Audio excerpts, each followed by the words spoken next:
the Mike Westbrook Memorial for the Knoxville National. They're lean, they're mean, they're 700 horses, a man and machine.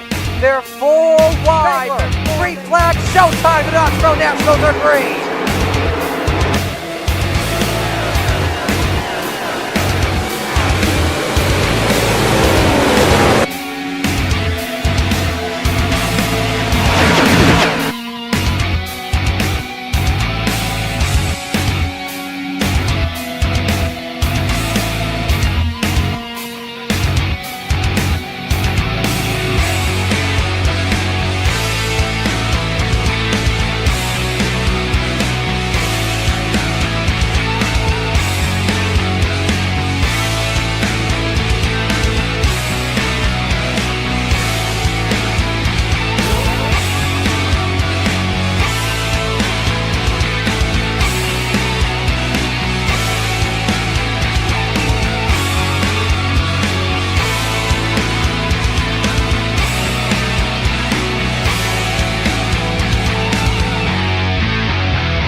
We are here live on the Coast to Coast Racing Network, and I am Zach Chapman here with Shaggy TV, and I am proud to bring you Gambler Motorsports Hometown Heroes, sponsored by Flatline Racing Bodies, and also Velocity Race Design. Couldn't do it without all the sponsors here. Shaggy TV is going to sponsor the Street Stocks. Velocity Race Design is going to sponsor the 360s and the 410s here for the rest of the season. So we are going to bring you all the action here on Wednesday nights. But, you know, next Wednesday night, got a little something special here. It'll be the pole shuffle for the Knoxville Nationals, as we're seeing Andy Patton pull off and take a little break here. And Brandon Templeton, I believe, is the only one on track right now in this session, so we'll try to keep an eye on him. But back to what I was saying, next week, Knoxville Nationals time. If you have not signed up, it is not too late, but hurry up because we are running out of spots. Get your butt over to c2crl.com. You'll see the link for the Knoxville Nationals, and you know, we want you in there, that is for sure. Over $1,000 in giveaways, over $1,000 in prizes, so you do not want to miss it. going to support the Steve King Foundation. That's normally who we support with the Knoxville Nationals, and you'll see on some of the videos in between races tonight all that they've done for drivers and their families throughout the North America, really, United States, Canada. I mean, they're there for drivers and their families. But right now, we're going to turn the action to Mechanicsburg, PA here. We're my neck of the woods, about a half-hour drive from Lincoln. And like I say, I'm about in between those. It's about 15, 20 minutes from me to either track. And I expect some good hard racing here tonight. It's really the only way you're going to get by people here at Williams Grove. You're going to have to get the elbows out. You're going to have to rub a little bit. Maybe do what the 32's doing and try a line where you just drive in deep around a guy. But you do that, you're risking them floating out and shutting the door on you. So you're basically just in hope and pray mode tonight. You want people to mess up a little bit behind you, and at the same time you want people to make mistakes so you can get around them. I'm seeing Andy up here in the booth. What's up, man? Hey, brother. I'm gonna give Isaac just a few more minutes. He just got home, so as soon as he's ready to go, we'll go ahead and advance. No rush, man. All right. Alrighty, you heard it from Andy Patton there. In a couple minutes here, we'll roll whenever Isaac Salas is ready. So till then, we're just gonna screw around with a couple different driver cameras and try to give you some different views here of the Grove. As we will go on board here with Brandon Templeton.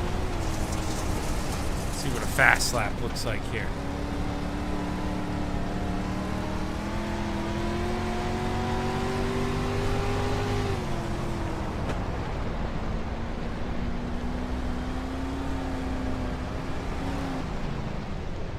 As soon as here I get quiet and talk about taking a lap with Brandon Templeton here, he decides enough is enough and I'm gonna take a break. Let's check out the other room and see what's going on here. It looks like Brian Dickens and Jeff Barker are putting in some times.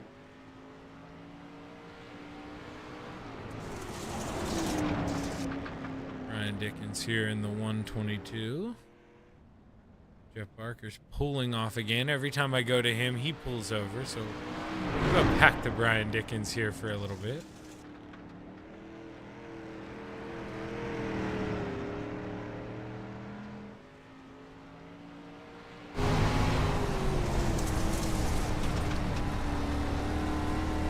So let's listen to the street stock. It's even louder for the drivers here. And I only say that because it's really hard to tell if someone's driving up beside you here if you're not running a mirror and really looking at it.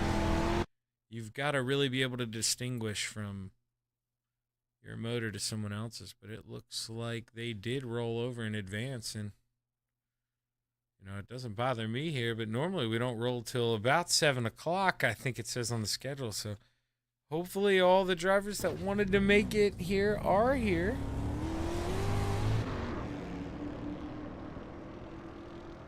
You know the drill. Let's pay attention to the bottom of that screen here. Brandon Templeton pulled out first. Green is your best sector. Like your best time in that sector. Purple is the best out of anyone on the track in that sector. And yellow, you don't want yellow. And right now, these are the ones we want to pay attention to. This is where it gets serious. Brandon Templeton, you'll see him get purple because he was the first car on this fast lap. So we'll have to see if anyone else can take it away. Brandon Templeton did not like what he was doing there on his first lap. He's going to give up and try to go for a restart. Let's go check out Anthony Morano. Let's see what he's doing here as he's coming to the green flag. Right now, Trent Verstraeten is on the pole with a 23.61. Right behind him in the 122, you've got Brian Dickens. Isaac Salas, after getting no practice coming home from work, he's sitting on the pole in the 5 right now. Let's see what the Ant-Man can do. Coming out of 4 across the start-finish line. Anthony Morano is going to move to P4. Let's follow Isaac Salas. Yellow, yellow, so he's not going to improve. Let's go to Dan McLaren. Yellow, yellow. He's not going to improve. Let's see here. Anthony Morano. Not seeing any colors popping up yet from him. He was green, but then yellow, so he may not improve. He's not going to, but B-Temp does. He's going to come out on that flyer. He's going to run a 23.46, and he's almost going to tie with Isaac Salas as you're looking at the times there. Very close. It does show a tie with Isaac Salas, but maybe because Isaac put the time in first, he gets the ruling on the field there, but go ahead and bring up the starting grid here for heat race number 1, and it's going to look a little something like this. Starting on the pole, we've got the general Andy Patton into his outside. Randy Shreves in the 56. Inside of row number 2, got the 88 old soupy Dan McLaren into his outside. The pole sitter tonight, Isaac Salas in the 5. Running out the field tonight, we've got the mayor, Steven Bixler, in the 75. And is that a Red Bull paint? Sure looks like it to me. Yeah, Bixler's got wings tonight. We'll have to see what he can do out there. He's going to need him. Has to pass 4 guys here if he wants to start on the front row of tonight's feature here at Williams Grove Speedway.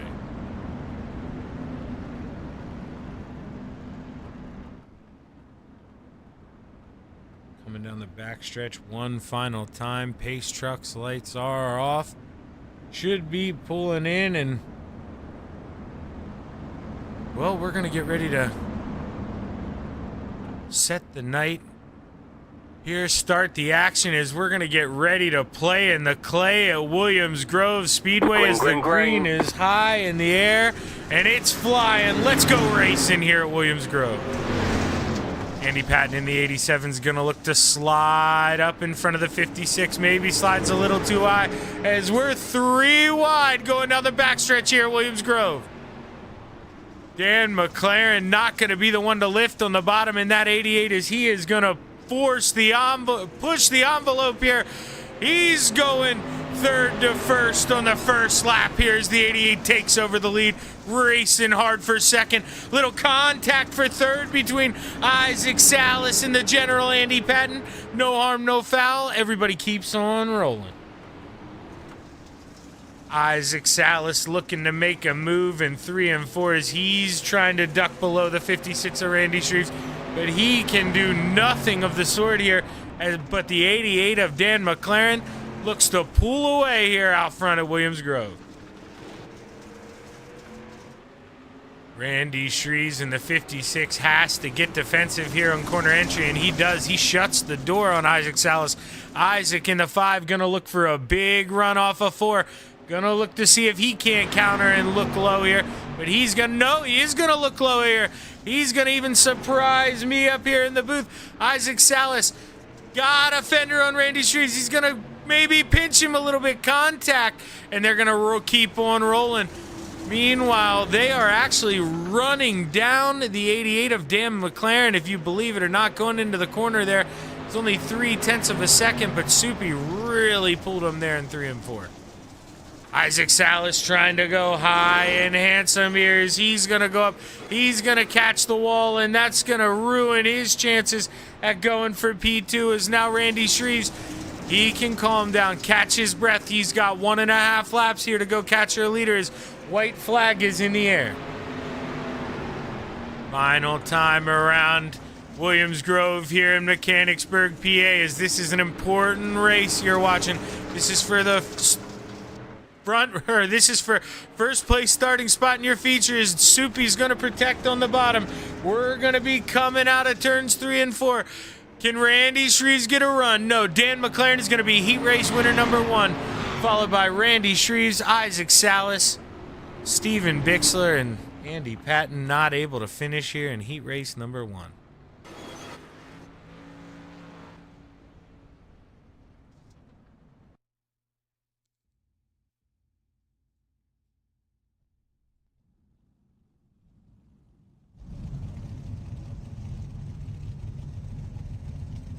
Heat race number 2 is going to look a little something like this. Only 4 guys in this one.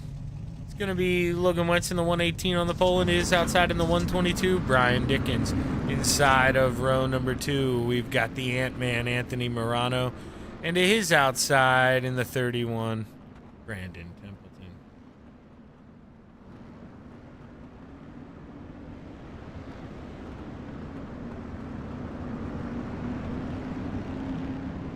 Man, you got to think this is, only 4 cars here, but man, we got any one of these 4 drivers honestly could win.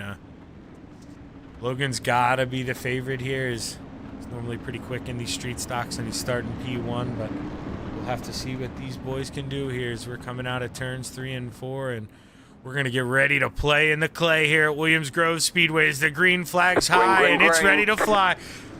Let's go racing here in Mechanicsburg. Logan Wentz in the 118 looking for a slider, but Brian Dickens on the 122, he's outside. Logan gets loose, and he's going to lose 3 spots here early. Brian Dickens is not going to complain here as that's allowed him to pull out front. And looky who on the outside. 4th to 2nd in 1 lap. Here comes B-Temp. Brandon Templeton in that 31 has some speed, and he's looking low on the 122. Coming out of turn 2, you see he tries to pull even, but Brian Dickens in the 122, great exit off the top in 2. The Ant-Man, Anthony Morano, looks. Brandon Templeton thinks about sending it. He catches the 122 and Brian Dickens, and man, the big benefiter there is going to be Anthony Morano in the 32, but Brian Dickens, he is missing a front bumper right now. Man, the 31 here, he might be lucky that the 122 is missing his front bumper.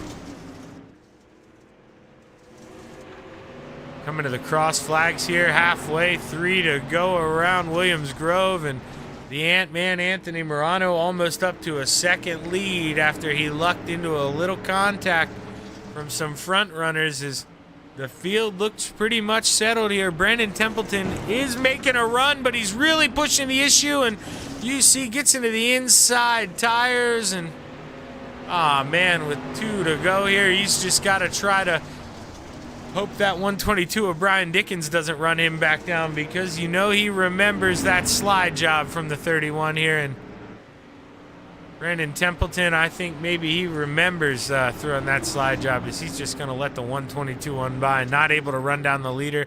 Going to do the right thing, give the spot back, and maybe go racing here on the last lap. But white flag in the air. Final time around for the Ant-Man. Battle on for P2, though, as Brandon Templeton won't give up. Looks under the 122 of Brian Dickens. It's going to be your final time around through 3 and 4. Can the 31 get a run out of the corner? Coming to the checkered flag, your heat race number 2 winner is going to be Anthony Morano, followed by Brian Dickens, Brandon Templeton, and Logan Wentz. The Ant-Man heat race number 2 winner, and he's going to start on the outside of the front row for tonight's feature. Your 3rd and final heat race is going to look a little something like this, and well, starting on the pole is going to be the 051 of Clay Christopherson, and to his outside, the 001 of Jordan Dye. Inside of row number 2 is going to be the Brewerton Beast, Jeff Barker, in the 513, and to his outside in the 088. We have Trent Verstraeten.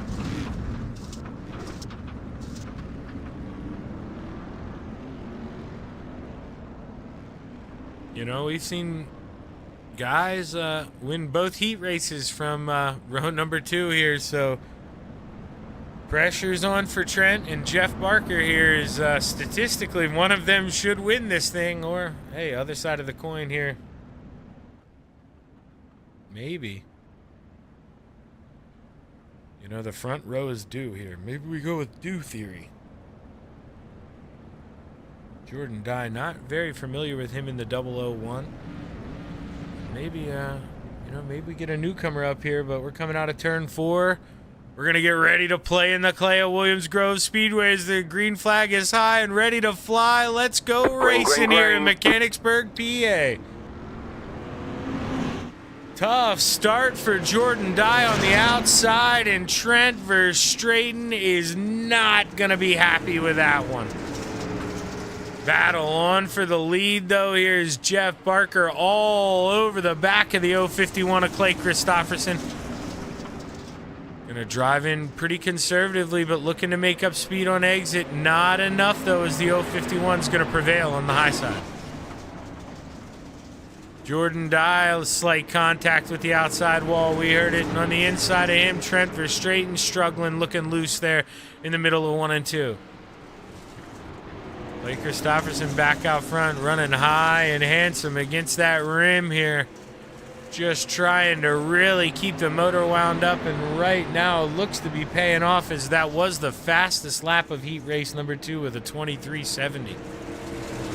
Jeff Barker now going to go up and try the same thing, and Jordan Dye is getting maybe a little excited. Thought Jeff Barker might open the door here, but he follows Jeff and he opens the door for the 088 of Trent Verstraeten. Trent, though, just not enough here. Not able to get a good enough run coming out of the corner on the bottom, and just got to drive it in so hard, but just doesn't have the exit speed that those guys have up top. 3 to go. Coming out of turns 4. They're looking to get the double sticks in the air. We're 2 to go. The only positions that have changed here are these two guys fighting on your screen, Jeff Barker and Jordan Dye. Jordan Dye with the bad start here. Everybody else has pretty much stayed where they started. It's Clay Christopherson coming out of turn 4. He looks to get the white flag this time by.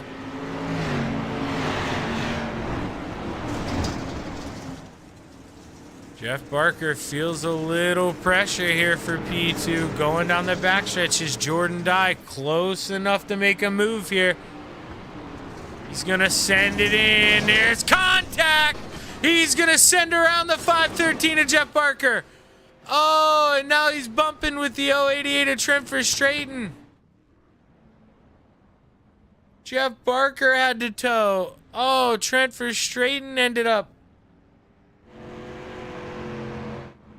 Oh, Jeff Barker actually didn't have to tow. He's going to bring it home 3rd, but man, Jordan Dye, you know, I kind of saw it coming there. I said, was he going to send it? He got close, and man, he just saw these street stocks. They just really don't have the speed to go in there and send it, but man, if you want to win, you got to try it. And with that, we're going to take a quick break here at the Coast to Coast Racing Network, and we will be right back after warm-ups. Stick around.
Speedway. They're lean, they're mean, they're 700 horses of man and machine. They're 4 wide before they start to slip and slide. Here come the Extreme Speed TV Coast to Coast Racing League Sprint Cars in the Mike Westbrook Memorial Knoxville National. Where else would you rather be than right here, right now? Race, drive, green flag, showtime in Knoxville Nationals underway. The Coast to Coast Racing League, in partnership with the National Sprint Car Hall of Fame, Dylan Westbrook Racing, and Malcolm's Mills Mill Riding, are proud to present the 5th annual Mike Westbrook Memorial Knoxville Nationals for the Steve King Foundation. July 22nd to July 25th. 4 days of Knoxville action using the actual Knoxville National scoring system. Over $2,200 in payouts and prizes. $15 for Coast to Coast members, $20 for non-Coast to Coast members with a max I rating of 3,000. All proceeds go directly to the Steve King Foundation. Feel free to donate more. Open setup 360s with all races at the Knoxville Raceway. The event will be open to the first 100 drivers. All races will be broadcasted on the Coast to Coast Racing Network. For more info, log on to www.c2crl.com. It's showtime.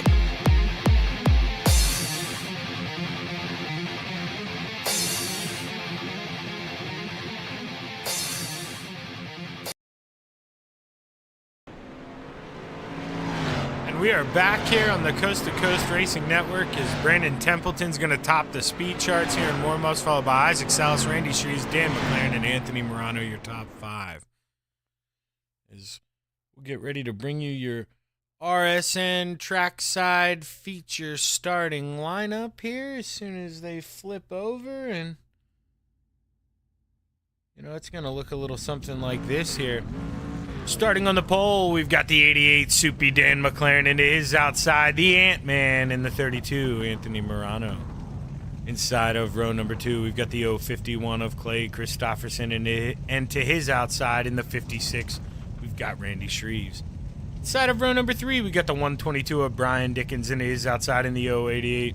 We have Trent Verstraeten. Inside of row number 4, we've got the 5 of Isaac Salas, and to his outside in the 31, Brandon Templeton. Inside of row number 5, we've got the 513 of Jeff Barker, and to his outside in the 75, we've got the Mayor, Steve Bixler. Inside of row number 6, we've got the 118 of Logan Winston to his outside. In the 001, Jordan Dye. Running out the field tonight in the 87, we've got the General Andy Patton. And, well, pace car is off. We're going to get ready to go play here. Green flag is high, and it's ready to fly. Let's play in the clay at Williams Grove Speedway. As Soupy Dan McLaren is off, and he knows he's either got to commit to this bottom here, get him run off the corner, or he's got to float up, and he committed to the bottom. Going to get a good run here. Easily able to clear the Ant-Man, Anthony Morano, and you know what? I'm going to make my pick of the race. It's going to be the 5 of Isaac Salas. I forgot to do that. I didn't get my extra lap, and check it out. Up 3 spots already. A slide job. Isaac Salas is that man in the 5 is going to be hungry tonight. But here we go. Oh, what happened to our cameras there? As we almost missed this 3-wide action for the lead. As Dan McLaren is on the outside, they're going to think best of it here. They're going to all back out, and here we're going to look 3 wide again in the middle of the corner. Dan McLaren is just going to look to carry as much momentum as he can and try to beat the Ant-Man, but the Ant-Man in the 32 is going to look low. Caution is out on the speedway. Trent Verstraeten, Steve Bixler. Let's see if we can take a look at what happened here. Trent Verstraeten in the 088. Little contact there with Brian Dickens. Brian Dickens then gets in the wall, comes down, slaps him, and nowhere for the Red Bull machine to go. And oh man, that's where you got to use those wings, Steven. Got to fly right through that wreck, but oh man, that car is not looking good, as he's probably going to have to tow that.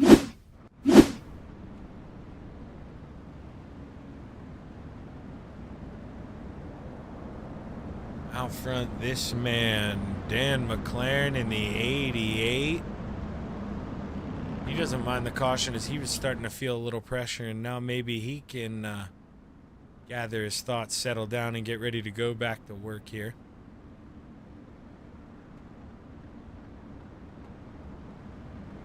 All right, 4 people up 3 spots right now. We got this man, Isaac Salas. Right now, all the spots are going to move on me as you're watching the leaderboard move. Well, it's moving live on my computer, so bear with me here. Logan Wentz up 3 spots. Jordan Dye behind him, and the General Andy Patton 3 spots as well. So, a couple guys on the move here. His lights are still on. Not ready to go back racing here just yet. Let's give you an aerial shot here.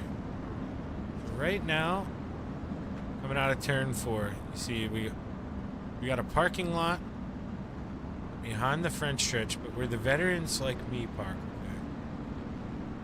We park on the exit of turn 2. There's an exit right out there by a pretty major road, and traffic flows a lot faster. Hang on, we're not going green. Not going green.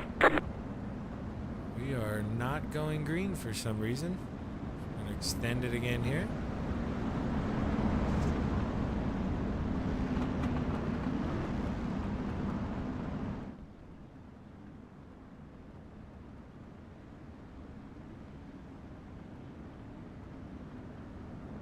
Gives me a chance to wet the whistle here, and you know, a little surprising.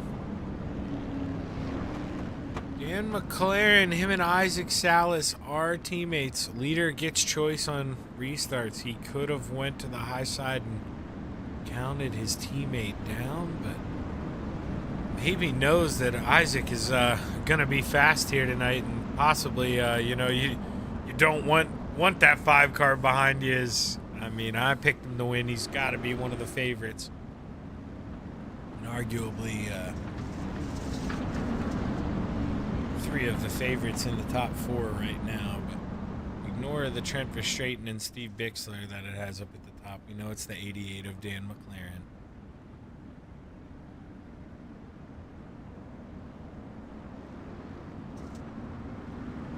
These trucks should be diving off this time as we'll get ready to go play at Williams Grove Speedway. The soupy Dan McLaren controls the start. Green, green, green.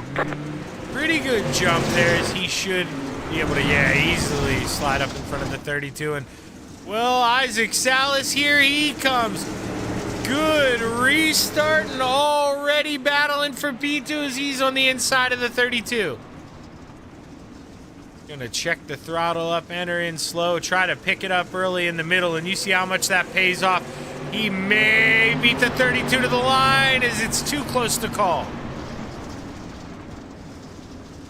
Dan McLaren trying to protect both lines, but he's got to commit to one. As you see, both guys side by side still gaining on the 88 as the race is on here at Williams Grove in the street stock division. Brandon Templeton trying to get in the mix here as he thought about making it 3 wide.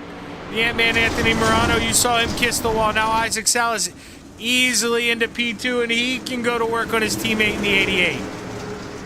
The Ant-Man Anthony Morano looking back under the 5. The 88's going to go down and protect. The 5's going to swing it in high. Coming down the front stretch, it's side-by-side battle for P2. The Ant-Man's got it at the line.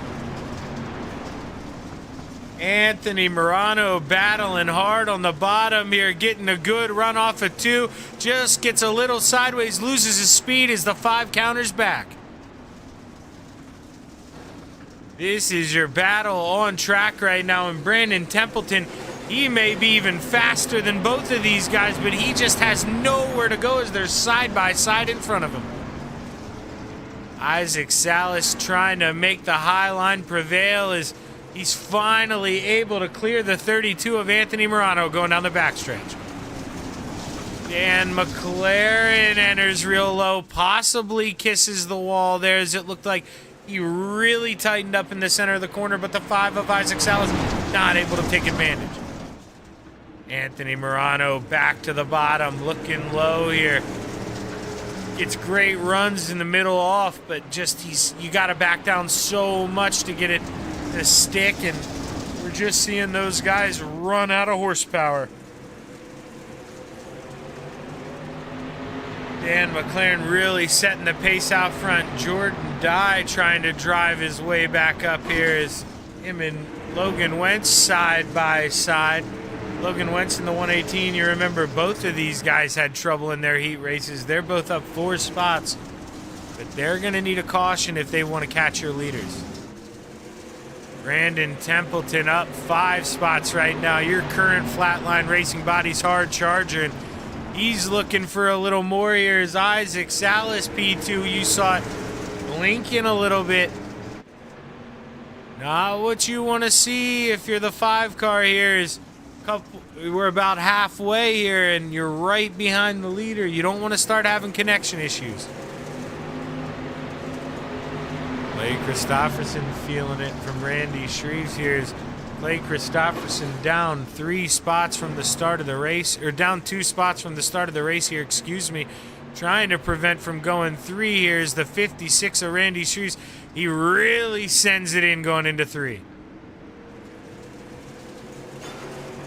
Isaac Salas all over your leader, Soupy Dan McLaren in the 88, but Soupy just not making a mistake. That's what the 5 needs right now. Everybody's just running too smooth.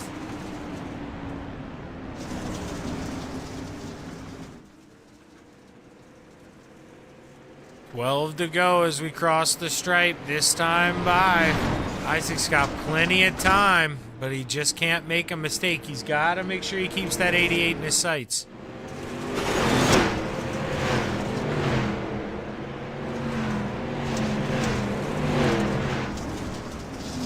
Isaac Salas throws it back into turn 3. Not able to really close up the gap. Staying about the same here.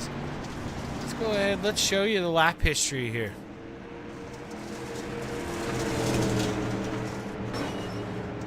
So about half and half. You see Isaac Salas the better of 3 out of the 5 between the two of them. We'll watch this time. It looks like Isaac right now is catching Soupy here.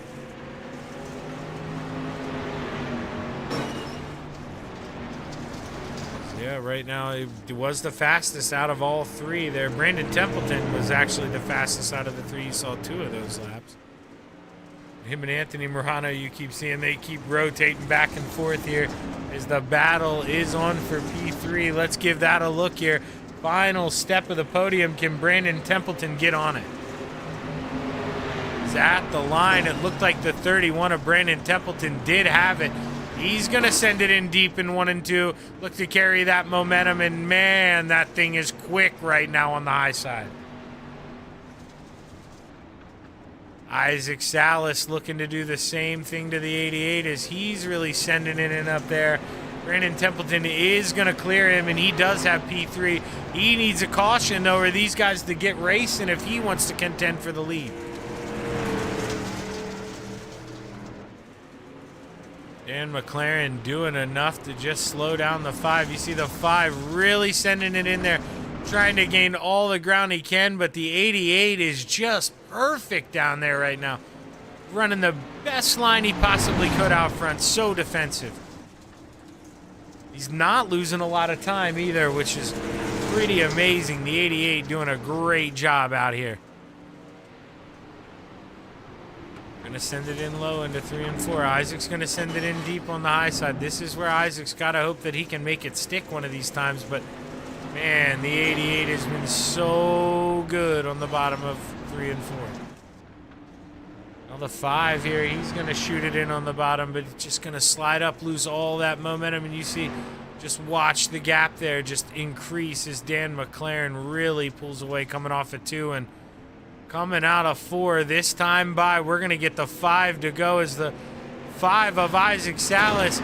There he was blinking out for a long time. I left it sit on his camera. That's when he came back, is when it came back. But wow, he found a line in 1 and 2. He hit it perfect that time. The 5 might have something here.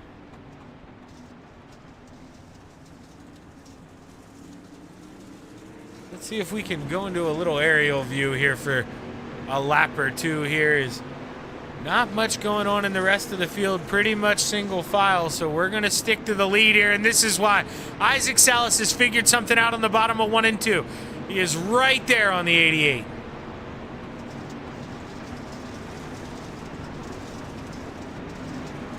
Going to make up time in the center, but Dan McLaren is just so straight coming off that there's nothing Isaac Salas can do. 3 to go.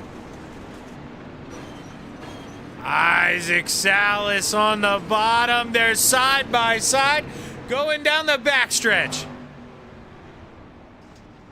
Caution, yellow flag. Oh, no. Caution out for the 088 at Trent Verstraeten. And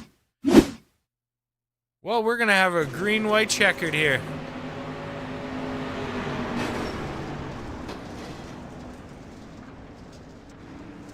Ooh, just maybe didn't expect Brian Dickens to lift there. Got into the left rear tire of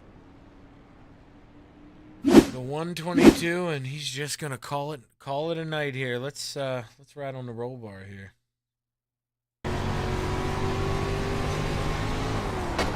Just didn't expect the 122 to lift. He was going to send it in.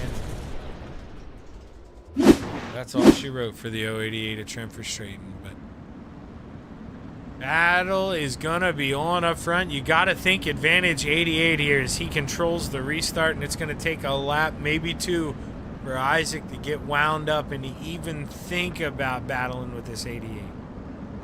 Unless possibly the 88 goes to the high side.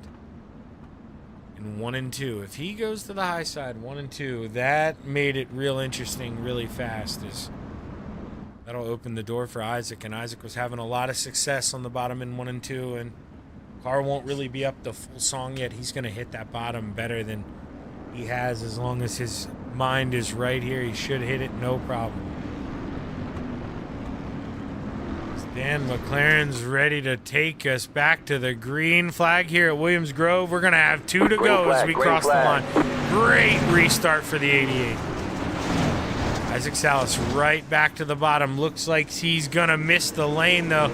Didn't hit it as well as he would have liked to, and the 31 is all over the back of Isaac Salas as we got a 3-car battle here.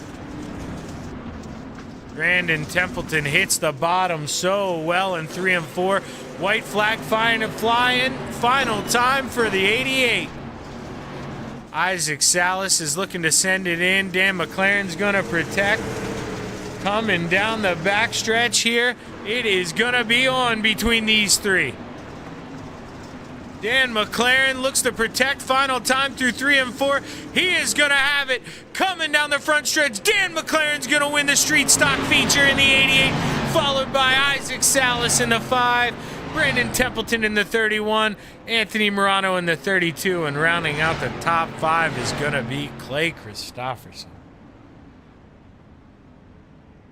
What a finish there after the green-white checkered.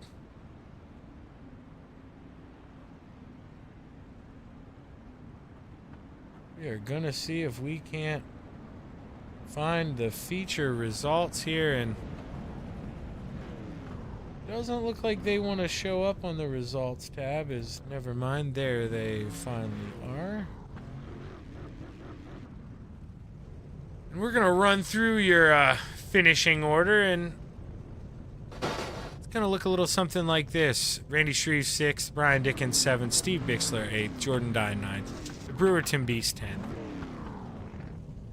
And rounding out the field, we've got Logan Wench, Trent Verstraeten, and Andy Patton. Tough night for those guys, but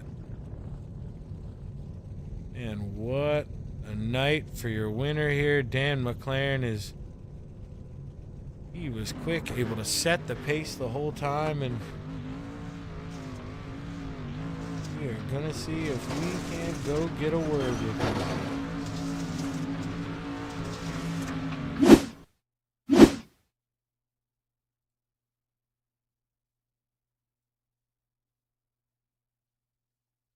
And looks like we do have Brandon Templeton up here, so we're going to drag him up.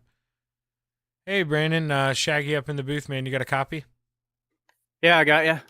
Hey, man, dude, you had to work hard there for P3. Anthony really made you work for it, but when you were finally able to get around, I know you had to be hoping for a caution, but I imagine you wanted it a little sooner than that, as 2 laps in a street stock. Not really a lot of time. Yeah, I felt like I was finally starting to reel the front two in just a little bit because they were battling and having to, change their corners, throw sliders a little bit and stuff like that. So I was reeling them in just a little bit, just hitting my marks. But I was really, pretty thankful when that last caution came out. I thought, probably the only hope I had was just to hug that bottom and maybe they'd push up off it and not be able to hold it. But no, Dan ran an awesome race. That was a great win for him. I know it takes a lot to win at a place like this and hit your marks and hit those corners when they're slick like that every lap. So good job to him. Yeah, talk to us a little bit. How hard was it to hit those marks? Were you having to use the brakes to run the bottom, or were you just backing up the corner real early by getting out of the throttle? No, I was having to use the brakes lightly, even just straight, towards the end of the straightaway, just to get it slowed down. Because even if you entered the corner perfect on the bottom down in the traction, if you went in full speed, you'd blow up into the slick. So you had to get slowed down and then enter it down there. But it made it a lot of fun. I like big tracks like that make you kind of use the brakes and think about each corner. So it's a lot of fun. Well, man, starting off hometown heroes with a podium, not a bad run there. For that dirt track bank number 31. Who you want to thank? I got to thank the Dirt Track Bank, Jay. The last 2 days I've been able to go and enjoy the Lucas Oil Series, and I know one night was almost totally sponsored by him. So thanks to him for supporting local racing, national racing, and us here on Sim Racing. Got Your Six Racing Network, Mission 22, Joe Halder, Brian Dickens, Kurt Schatzer, everybody at Hammer Down Racing. Extreme Images, Maley's Makery, Big C's Lawn Care, you guys for doing the stream, and everyone helping at home. Thank you. Well, hell of a job tonight, Brandon, and looking forward to a couple more of these tonight. What do you say? Thanks. That's Brandon Templeton, your third place finisher. And now we're going to see if we can't get a word with the guy who, man, he looked like he had a lot of speed tonight, just not able to get around his teammate. Isaac Salas so close, but, man, just couldn't get it done. Yeah, hey, that's all right. I'll take a Venom 1-2, man. I'm not gonna complain about finishing in to Dan at all. No, It's fun though. I will say that. A lot of fun. Yeah, it's and this race is gonna be one of those coulda wouldas. You definitely, like you say, you don't mind running second, but man, it seemed like Isaac, right when that caution came out, you almost had him right where you wanted him as you figured out how to run the bottom in 1 and 2. I literally told Dan that too. I was like, man, I figured it out right as that caution came because I pulled up to his door on the previous lap, and I got a good run out of 3, and then caution came, and I was like, oh no, dude, could have had it. So coulda, shoulda, woulda, I guess. Well, not a bad start here, man. You can't always make it every Wednesday, so. You're not running for points, just running for podiums. And, man, you got another one here tonight. So congratulations, Isaac. Who you want to thank? Yeah, thank you, Zach. I appreciate it.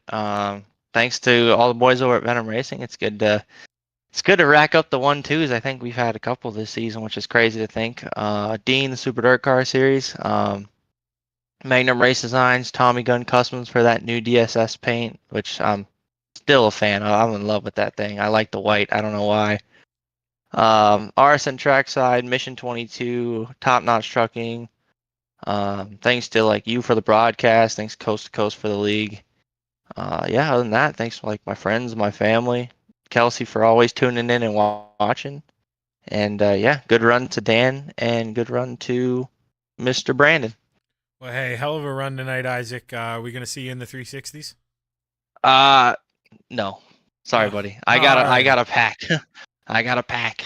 Fair enough, man. Well, hey, good run, dude. Nothing wrong with ending the night with a podium. Congratulations. Awesome. Appreciate it, Zach. Have a good night. That's going to be your P2 finisher, Isaac Salas. And with that, we are going to find what we want to find here. We want to find the green-white checker. And we are going to pull up the man of the race here. Soupy, man, got out front, and, dude, you just set the pace. Talk to us about how hard that is to do. Pretty hard, man, especially in these dirt street stocks. They're not easy to pass in, so track position's always a big factor. But yeah, definitely wasn't expecting to get on the pole and lead and bring home the win. So I'm definitely gonna enjoy this one for sure. Well, you mentioned how it's hard to pass, but Dan, you can't take a slight at yourself like that, man. I didn't see you make. I think maybe possibly you may have kissed the wall entering turn 3 real early on, but dude, I think that was the only mistake I saw you make. I mean, you were just 100% smooth through that slick on the bottom or riding the lip up top, man. You earned this one tonight. You showed a lot of speed. Well, when you have a teammate running behind you, giving you a few pointers here and there, and realizing the right line versus the wrong line, definitely has has its benefits for that. So, finishing a 1-2 for Venom, that's doesn't get any better than that, man. No, that's what I was gonna say, man. Another Venom 1-2. I mean, that's 3 or 4 this season. It seems like, and and I think that was my first with Isaac on the dirt. there you go. And it's even more impressive. That 5 car was behind you, Dan. As we know how good he is in these things, and no slight at you, but he was my pick to win. I think he had to be the favorite, and man, you slammed the door. You got the job done. Hell of a job tonight in that 88. Who you want to thank? First off, all the fellows over at Venom Racing. You guys for these awesome broadcasts week in, week out. It's always fun to go back and watch them.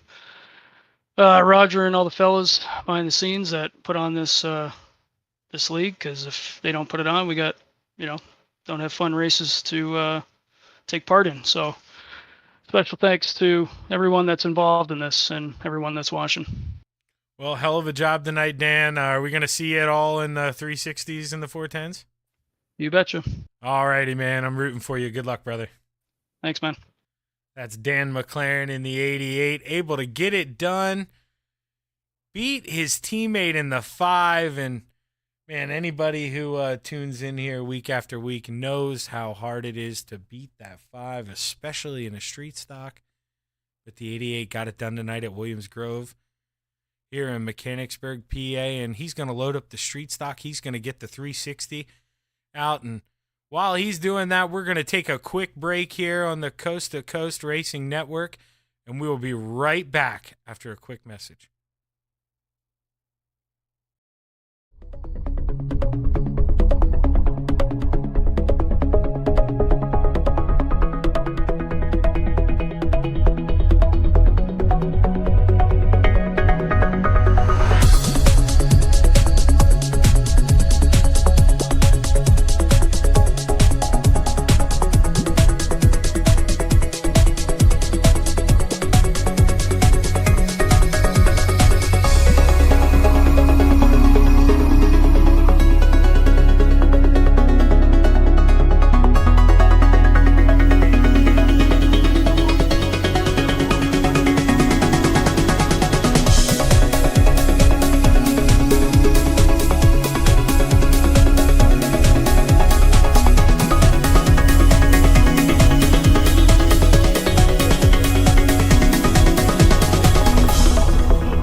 It's time for another edition of RSN Trackside, powered by Bob Johnson Auto Group on Rock Sports Network. Kiss on the champion. Trying to be a bit of a hiatus, so let's get.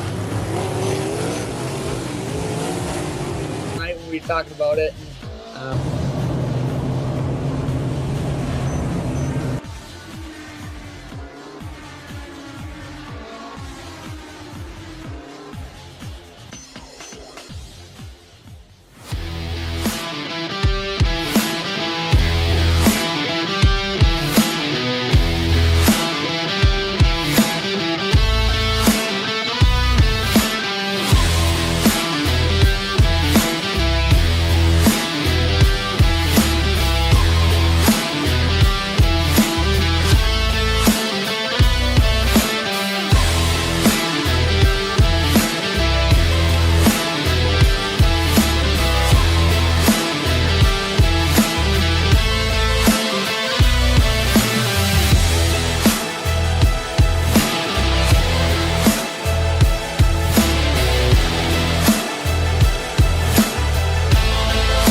these dollars had come together to support us, and we realized no, we didn't want to use them for us. We wanted to use them to help others. The foundation has done so much for so many people. It helps any family that has somebody, whether it be a crew member or one of the drivers, that get hurt. We can help them to get through the situation. I was injured in a non-wing sprint car accident that broke my neck and left me with a spinal cord injury. I was in the hospital 8 months, and that got really, really expensive. So having that extra help to help push me and my family forward was a big deal.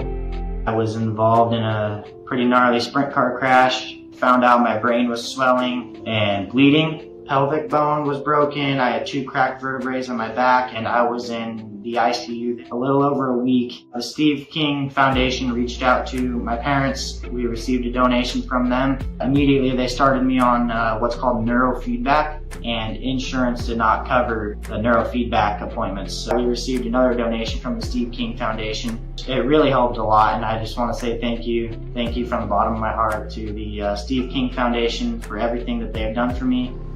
This last Sunday, I got to turn laps in my modified here.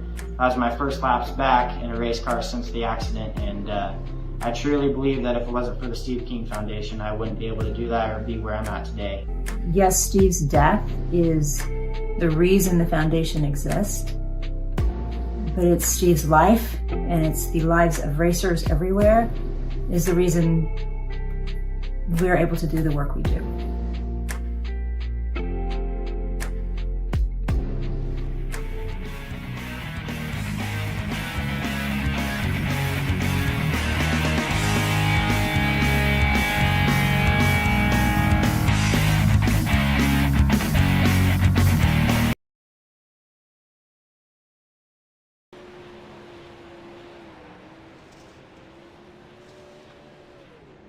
We are back on the Coast to Coast Racing League. I am Zach Chapman, part of Shaggy TV, and we are at Williams Grove here for some Sprint Car 360 racing action. As you're watching Tyler Flynn rip the lip right now through 3 and 4s.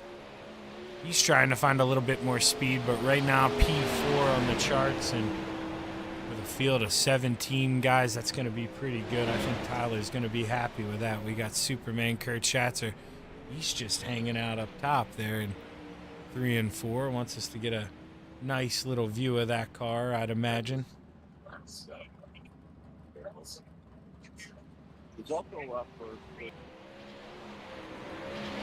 If you heard that there, sorry I peeked over. I think Dino was in here for a quick second, but I think we heard Roger Craig talking to him in the background. Not too sure what was going on there. It can be hectic in this place sometimes. Right now, there is Dino. Check out that ride.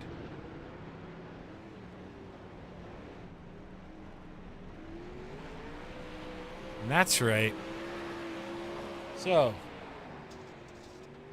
I would be the world's worst person if I got this name wrong. So I'm going to delay while I look at my phone and remind myself that Anthony Morano sent me a message here earlier today, and he told me that the FTM boys were going to be running a tribute paint in honor of Adam Flieger. Adam Flieger was the fallen firefighter who was killed in, well, no other way to put it, terrorist attack on Trump there the other day. He was struck in the crowd, and, you know, tough deal. Is what can you really say? It's a tragedy, and all thoughts go out to Adam's family members for sure, as they're the ones who have to try to pick up the pieces. But we're back here racing, you know, that's that Adam would want. He's a big fan of racing at Lernerville Speedway, and he'd want the show to go on, that's for sure. Gavin Chatham was out here on his first lap at Williams Grove. Keep a look at the bottom of the screen. Gavin Chatham, fastest first sector. Right now, Personal best in the second sector. Dean Reynolds, quickest of all cars in the second sector. Is Dino. Let's take a look here right now. Dino's P3. Andy Patton, the general, just took over P2. Dino's going to send it into 3 and 4. Going to look for a good run here. See, Dino does improve. Where does he go? He's going to stay P3, but his lap time does get faster here. Bob DeGood moving up the charts. Going to put that 7 in P2. Brad Waite still out on the track. He's on his second lap here, and then after this, we'll go to the Ant-Man, Anthony Morano. Brad Waite struggling a little bit here. He's going to be slower. We're going to switch over to the Ant-Man, who right now is P4.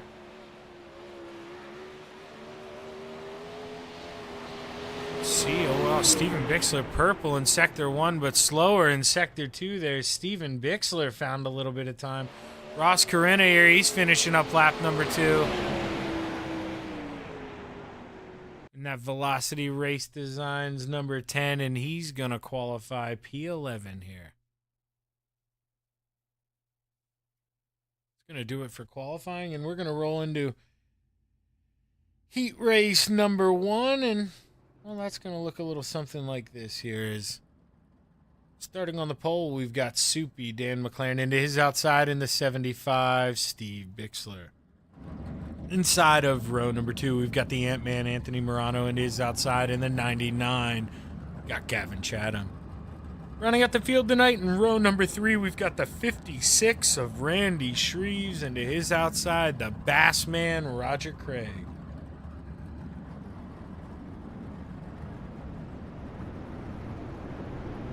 Roger Craig, he's looking for an improvement there over that qualifying effort, starting 6th. Only way to go is towards the front. Steve Bixler, the mayor, he was the quickest in Sector 1 there in qualifying. Just aided a little bit there. Oh, who had to pull off on the inside? Who got in the inside wall there? Was that? Couldn't tell who that was. If that was Gavin Chatham who kissed the wall on the inside or Anthony Morano. Somebody made light contact with the wall here as we're going to get ready to go racing here at Williams Grove Speedway as the green flag is high and it's ready to fly here. Let's go play in the clay here in Mechanicsburg, PA. Green, green, green. Green's in the air. Dan McLaren flies off into turn 1. Great jump for the 88. Any line he wants, it's his. Here's a battle on for P2. The Ant-Man goes right on by the 75 of Steve Bixler. He sets his eyes on the 88. Dan McLaren runs the bottom in 3 and 4. The Ant-Man looks to get a big run. Your leader at the end of lap number 1. Oh, look at that. 3 wide for P2. The 75, the 99, and the 32 is Gavin Chatham once up in this party. Here he comes high and handsome around the 75. Steve Bixler, he's sinking like a stone here, down 2 spots so far. Looking to be P3 though, as Randy Shreves in the 56 is trying to go by on the high side. Roger Craig looking to go by on the bottom contact. The Bassman able to keep on rolling. 3 to go for your leader Dan McLaren as he's looking to do the double. So far here at Williams Grove, he was your street stock winner in the last event. He knows how important it is to start up front as he's going to set sail off into 3 and 4, run the lip, see if he can get a run down the front stretch. Anthony Morano in the 32. He knows he's got to go because looky who in P3, Gavin Chatham, here he comes. He knows we're running out of time. Here's the Ant-Man. He's going to send it in. Doesn't have room for the slider. He's going to keep it on the bottom. Anthony Morano looking to finish the deal here. White flag in the air. Final time down the backstretch. They're side by side for the lead. Coming out of turn 4, we're side by side. The 88 of Dan McLaren looks to get a big run off the outside, and he's going to win heat race number 1, followed by Anthony Morano, Gavin Chatham, Roger Craig, and Steve Bixler. What a win there for Soupy as he's going to start on the pole 2 races in a row here at Williams Grove Speedway.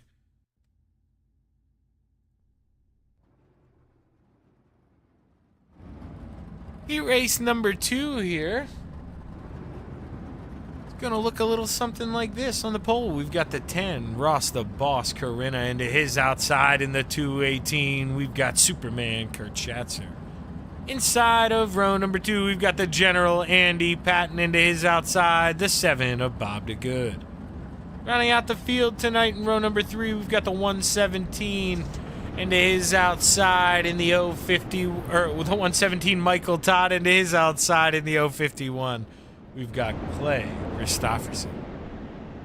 Clay Christopherson in the Mellow Yellow machine, and well, you know, I was going to keep this until this moment, but look at that. Shaggy TV on board this week with the 117 is... We're excited to ride along with him this week. And hopefully for many weeks to come as you see me in my little race car there on the top of the wing. But out front, Ross Corinna knows playtime's over here at Williams Grove. His pace truck's off. Green is high and it's ready to fly as Ross the Boss Corinna is going to send it off into turn 1 here at Williams Grove Speedway. Great jump as he shuts the door on Superman. Kurt Schatzer here. He's got to try to counter back here with a big run going into 3. Gonna send it in. Not enough room for the sliders. Ross is there in the middle. He's got to get on the binders, and now he's going to feel the pressure from the General Andy Patton in the 87. Andy Patton looking on the bottom in that A&J Custom Creations machine, and Clay Christopherson able to get around Michael Todd here and move up to 5th. Out front, Ross Corinna is set sail, and he is gone. 1883 last time around. 2.5 tenths faster than the rest of the field is Superman Kurt Schatzer, already a second off your leader. Coming out of turn 4, we're going to be halfway this time by 3 to go for your leader, Ross Corinna, and pretty much single file here throughout the field as you see it. I mean, Michael Todd, he's way back here. Ross, he's got about that big of a gap to the front to second here. His battle is starting to maybe heat up a little bit for P3, and then as soon as I say that, Bob DeGood gets a little sideways and kisses the wall going down the front stretch. We're 1.5 laps to go here for your leader, Ross Corinna. Through 3 and 4, he sees the white flag in the air, and it's waving one more time around this speedway for your leader, Ross Corinna. Coming down the backstretch for the final time, Ross, the boss, shows everyone why he's called the boss. Gonna win by over 1.5 seconds here, heat race number 2, as he's gonna be followed by Superman Kurt Schatzer, Andy Patton P3, Bob DeGood 4th, Clay Christopherson 5th, and Michael Todd rounding out the field. Ross Corinna showing he's gonna be some serious competition for that 88 of Dan McLaren here tonight.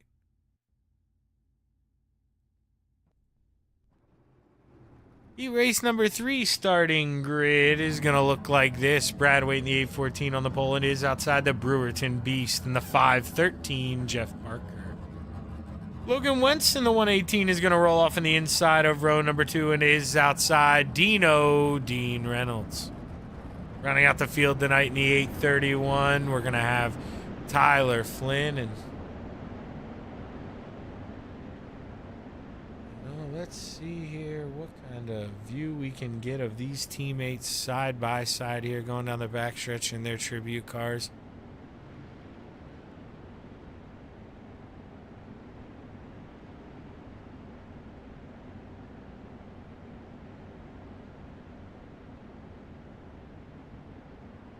Well, heat race number 3 is getting ready to roll here. Is Brad Waite coming out of turn 4. Knows playtime's over here. Is let's go racing here at Williams Grove Speedway. Green. The green flag is high and it's ready to fly here for the 814. Bradway sends it off into 1 and 2, easily able to get up in front of the Brewerton Beast and Jeff Barker. Now all of a sudden, look at Dean Reynolds. He drove the cushion around the 513 through 1 and 2. He knows you gotta get the passing done while everyone's close, and he's ready to go here. The 79's going high and handsome through 1 and 2. The 513 with a big run, though, through the middle of 1 and 2. Dino's looking to go around the high side of the 814 of Bradway. Barely kisses the wall there, gets a little bit of sideways, and Bradway's going to take that disadvantage.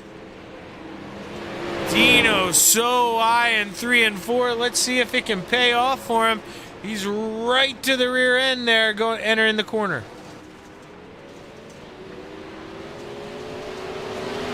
Side by side at the line, we're halfway.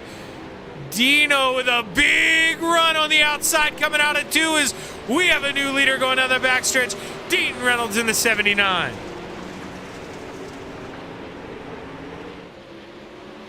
Dino really put the power on and drove around the outside, but here comes Bradway back on the inside here. And right behind him in the way at 118, we've got Logan Wentz. He wants some of the action. Logan Wentz is going to send it in real hard into 3 and 4 as the white flag is in the air. Final time around for heat race number 3. Battle is on for P2. Bradway trying to defend, and he had a great corner there. Looks to be advantage 814 is final time through 3 and 4. Checkered flag in the air. The 79 of Dean Reynolds is going to win heat race number 3, followed by Bradway, Logan Wentz, Tyler Flynn, and Jeff Barker. The 79 of Dean Reynolds, big win for him as he's going to roll off the feature in starting spot number 3 as we will be right back after a quick commercial break here. Don't go anywhere.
Speedway.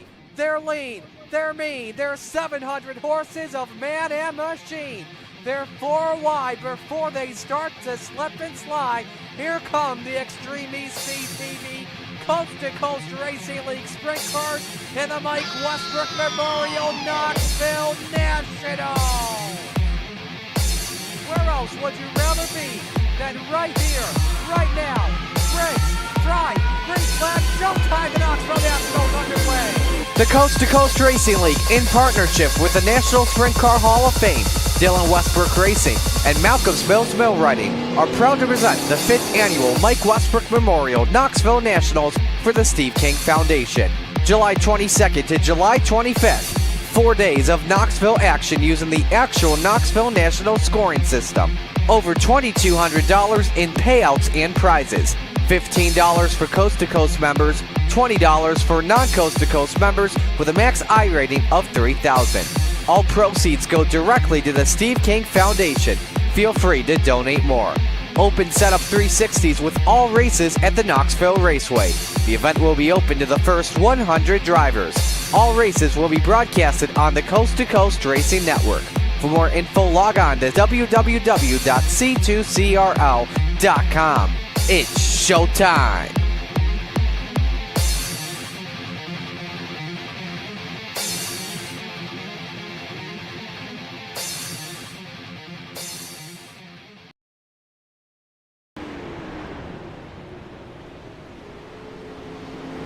We are back here on the Coast to Coast Racing Network, and well, we're going to start off with my bonehead move there. Flieger Farm TV, I just saw that note or your comment there, and well, I was under the understanding that I think you can maybe understand with what happened. I thought that was him, and I should have done a little more hunting of my own. I just saw the Facebook message from Anthony. I apologize for that bad information there, and well, you know, you live and you learn, and I'm really sorry to hear about your brother, and I'm glad he's going to be being honored here tonight by all the FTM boys, and we're going to roll off here. Starting grid's going to look a little something like this. Soupy Dan McLaren on the pole, and it is outside Ross Carina. Dean Reynolds on the inside of row number 2, and it is outside Anthony Morano. Inside of row number 3, we've got Superman, and it is outside Brad Waite. Gavin Chatham on the inside of row number 4, and the General Andy Patton to his outside. Inside of row number 5, not sure why that jumped so much there. We've got Logan Wentz in the 118, and is outside the Bassman, Roger Craig. Bob DeGood is going to roll off P11 into his outside, Tyler Flynn. Inside of row number 7, we have Steven Bixler, and his outside, Clay Christopherson. Brewerton Beast is going to roll off P15 into his outside, Randy Shreves. Michael Todd in the 117 is going to round out the field this evening.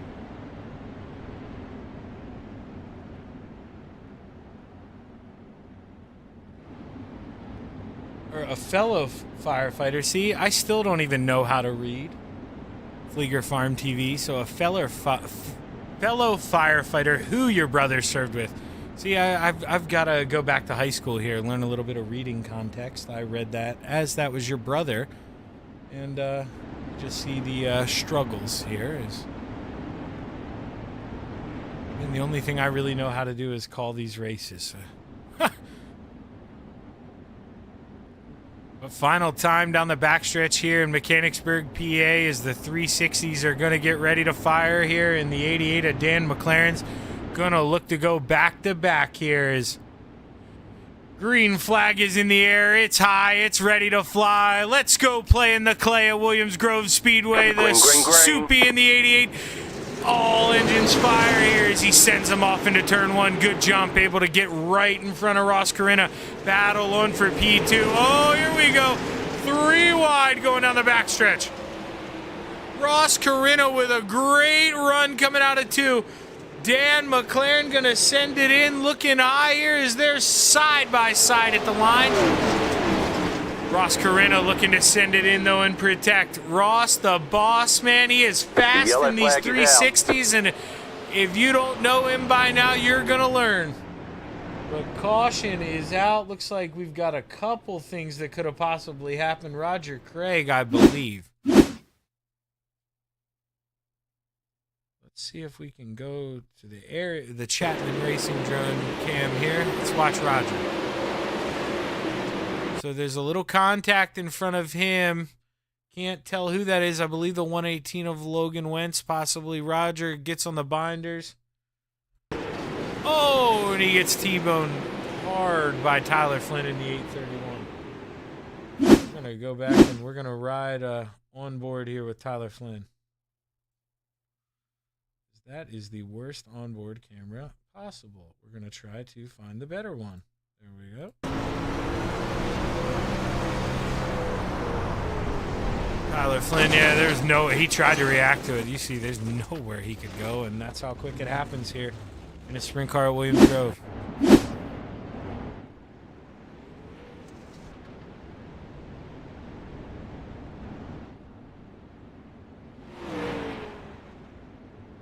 Ross Carina out front. Dean Reynolds in that 79. P&P 3 and his teammate in the 32 right behind him, the Ant-Man Anthony Morano.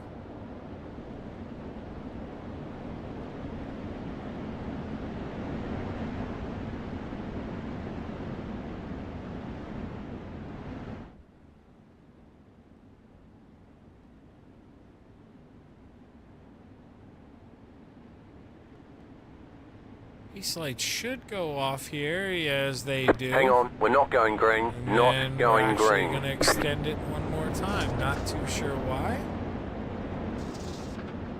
Those pace laps are already pretty long here at Williams Grove.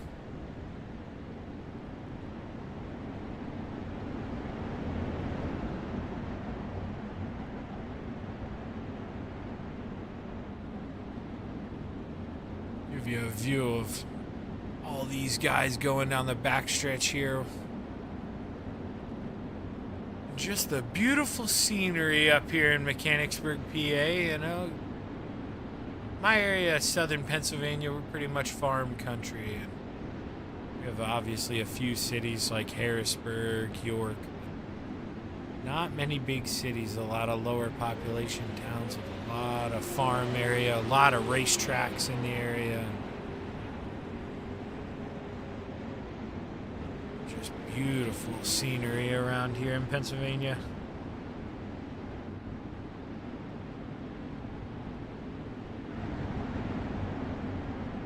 Pace lights are off now. Not going to extend it anymore. Here's Ross Corinna.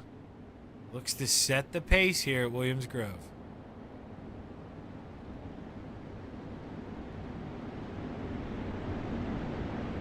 Final time here through 3 and 4. He can go any time after the cone. The green is high in the air and it's ready to fly. Let's Green go flag, play at green Williams flag. Grove Speedway. Big jump from Ross Corinna. Dan McLaren feeling the heat from the 79 of Dean Reynolds. Dean's looking on the bottom here, going down the backstretch. A lot of speed down there in the tack. Soupy sends it in on the high side. Can Dino counter back on the bottom? No, he can. Dan's got a hold of P2 for now. Ross Corinna loves all the battling going on behind him, though, as he's just been able to walk away. Almost 8 tenths there in a lap and a half for Ross Corinna out front.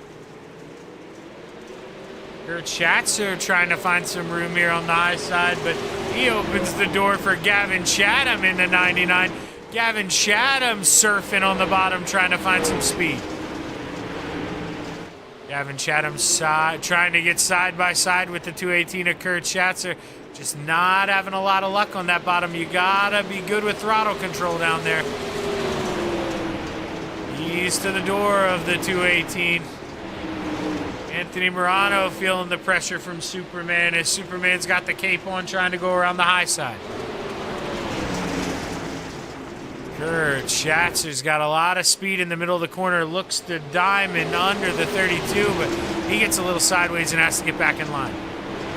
Looks to rip the lip in 1 and 2 and ease to the outside of the 32 going down the backstretch. The 32's gonna slam the door shut. Leaves it open, though, in the middle of the corner is the 218 of Kurt Schatzer with a big run coming out of 4, and they're side by side at the line. Battle on for P2. Dean Reynolds looks to get by the 88 of Dan McLaren, and it looks like he's going to get it done here through 3 and 4. Going to float up, get a good runoff exit, just going to get a little loose here, almost some contact between the two. Dino's going to send it in, run middle off here, and now he's just got to stay out of the tack on exit, and he can shut the door on Dan McLaren.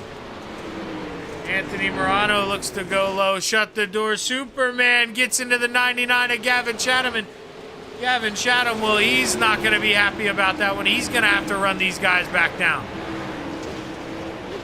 Ross Corinna out front with a 2-second lead. We're going to go to the flag stand and show you just how big of a lead he's got.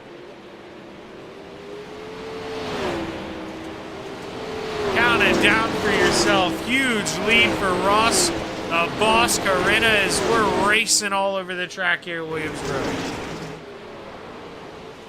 Dan McLaren come under pressure to the 32 of Anthony Morano, and Anthony Morano made quick work of the 88 of Dan McLaren, as Dan McLaren's going to lose that 3rd and final podium spot.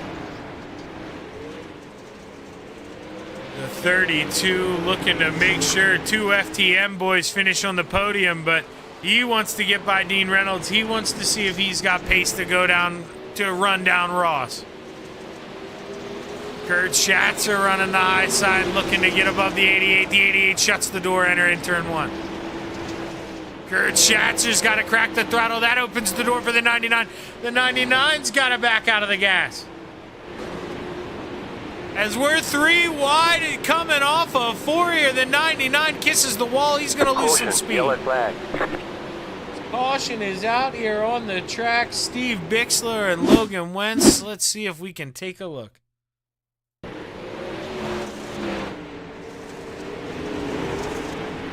Logan Wentz gets a little sideways coming off the corner, floats up, kisses Steven Bixler, and hard into the wall for Logan Wentz.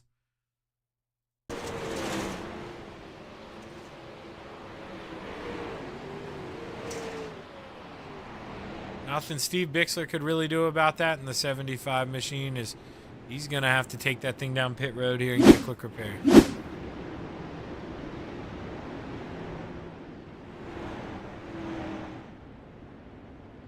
No, you just got to hope if you're Dino that possibly Ross burn up the tires trying to just run away with this thing and extend a lead.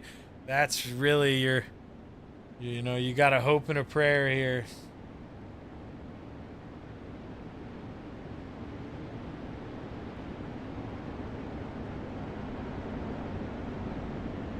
If you're watching in the chat box, let us know who you're rooting for here, as we should have 11 to go when we come and take the green flag here.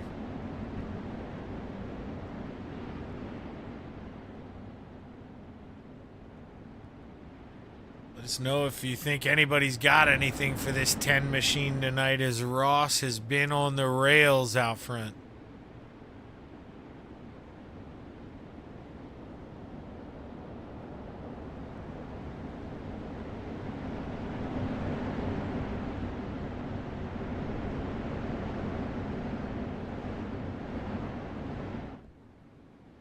Like I mentioned earlier, the FTM teammates running second and third, they'd love to go up there and get by Ross, but they know they've got to behave themselves. They want 2 cars on the podium here, and they know how much of a momentum thing that would be for their team here tonight.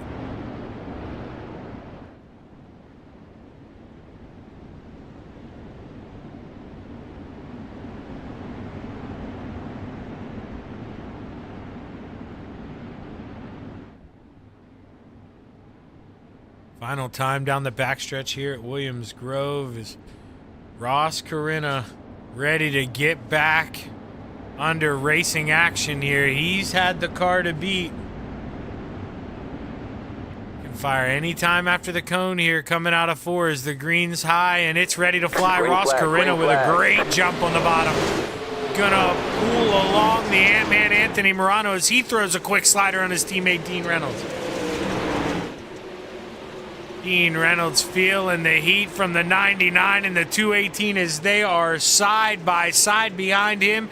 Gavin Chatham has got a quick hot rod right now in that 99 as he's up to P4. Big mover right now, up 8 spots is Randy Shreves in the 56. Jeff Barker also up 6 spots, so those guys are moving up through the field. And there it was, Randy Shreves with a quick mistake. Now all of a sudden, Jeff Barker, your big mover here. Dan McLaren, I think, just ballparked it here, folks. As we see him disappear. And look, Gavin Chatham went for the 2-for-1 special, and the caution comes out.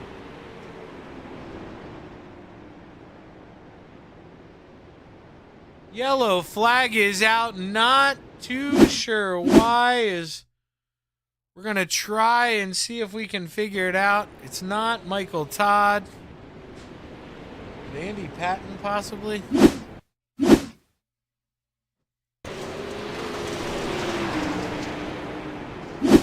Let's see here if it was Andy. Let me find him again. Everything's moving around.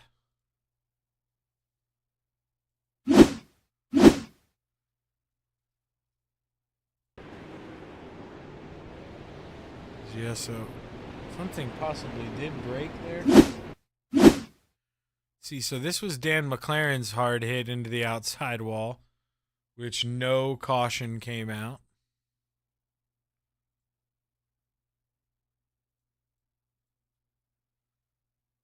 And Andy was just driving around from there. Yeah, I'm not too sure if maybe the boys threw a caution because of what happened to Dan McLaren, but I'm not getting anything on my software that says why there would have been a caution. So I am not going to be much help for that one.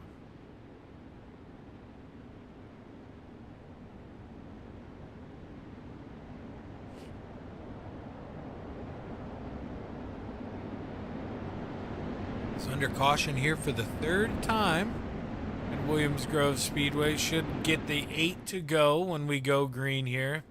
Pace lights should go off this time by, I think. So right now, Jeff Barker, the Brewerton Beast, he is your biggest mover in the 513 after the trouble from the man behind him, Randy Shreves.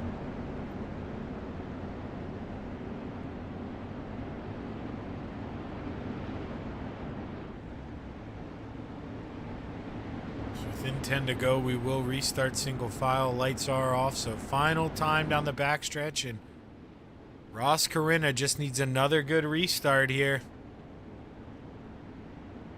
And if the guys are lucky, they'll maybe get a run on him here with 5 or 6 laps to go, have a little bit of time to play, but Ross has done such an excellent job on these restarts. Green flag in the air, and it's ready to fly here at Williams Grove.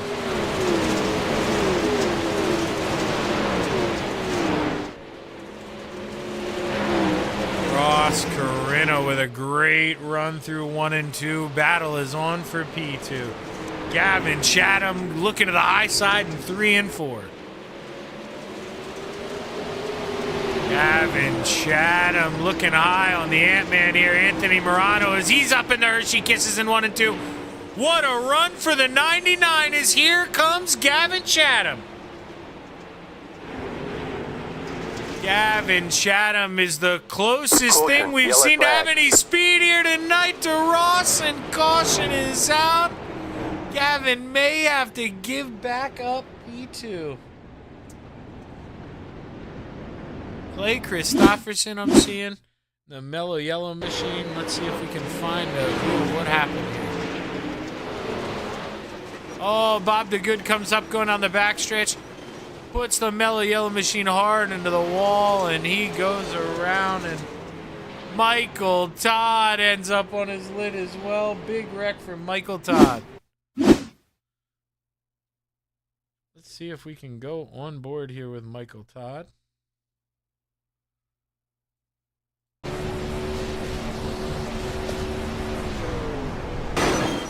He just tries to avoid the wreck, cuts the corner a little early, and gets into the wall, rolls over in the mystery machine.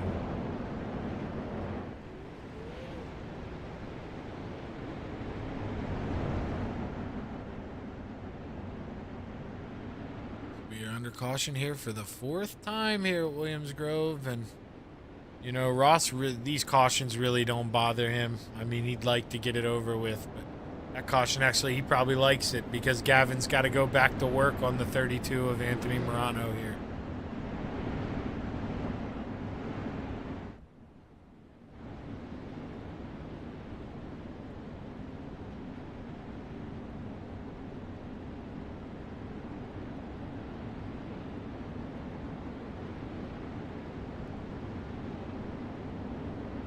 Hang on, we're not going green. Not going green.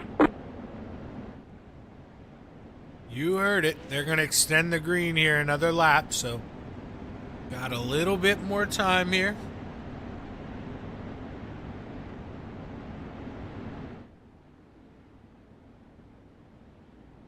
We get the green. We will have 7 to go here in Mechanicsburg, PA.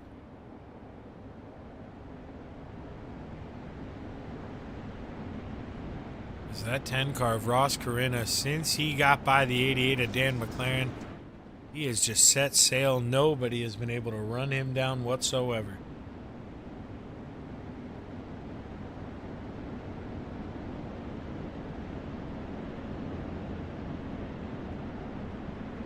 This should be the final pace lap here, I believe. Should be going back green here this time.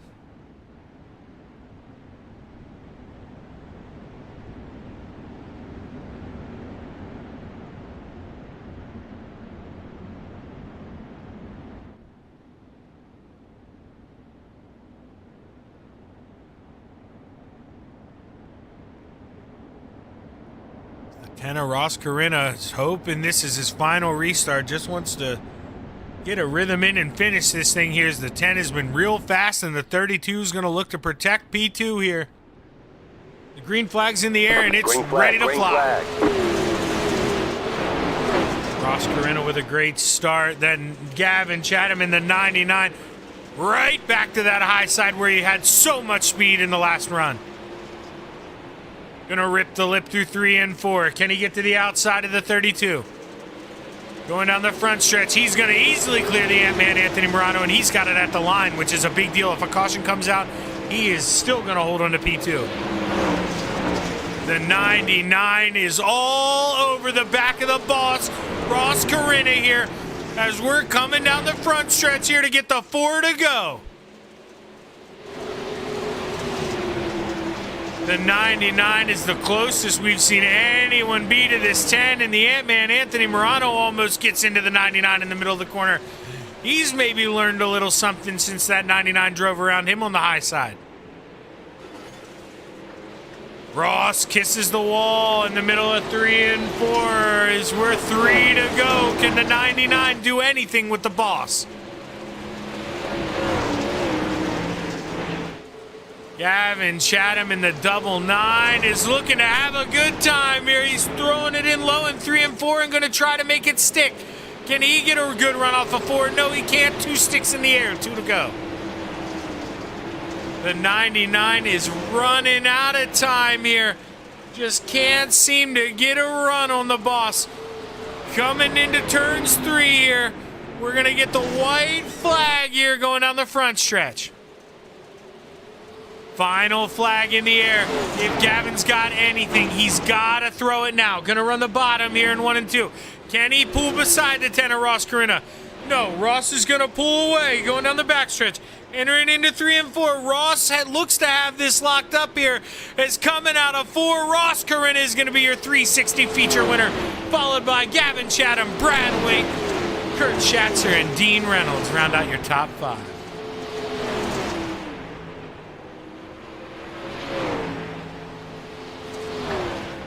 We will give these guys time to catch their breath here, but what a race that was. And we're going to show you your the rest of your finishing order here is rounding out the top 10. Randy Shreesen 6th, Jeff Barker 7th, Clay Christopherson 8th, Steve Bixler the mayor in 9th, and Bob DeGood rounding out the top 10. Rest of the field goes as follows: Roger Craig, Tyler Flynn, Michael Todd, Anthony Morano, Dan McLaren, Andy Patton, and Logan Wentz.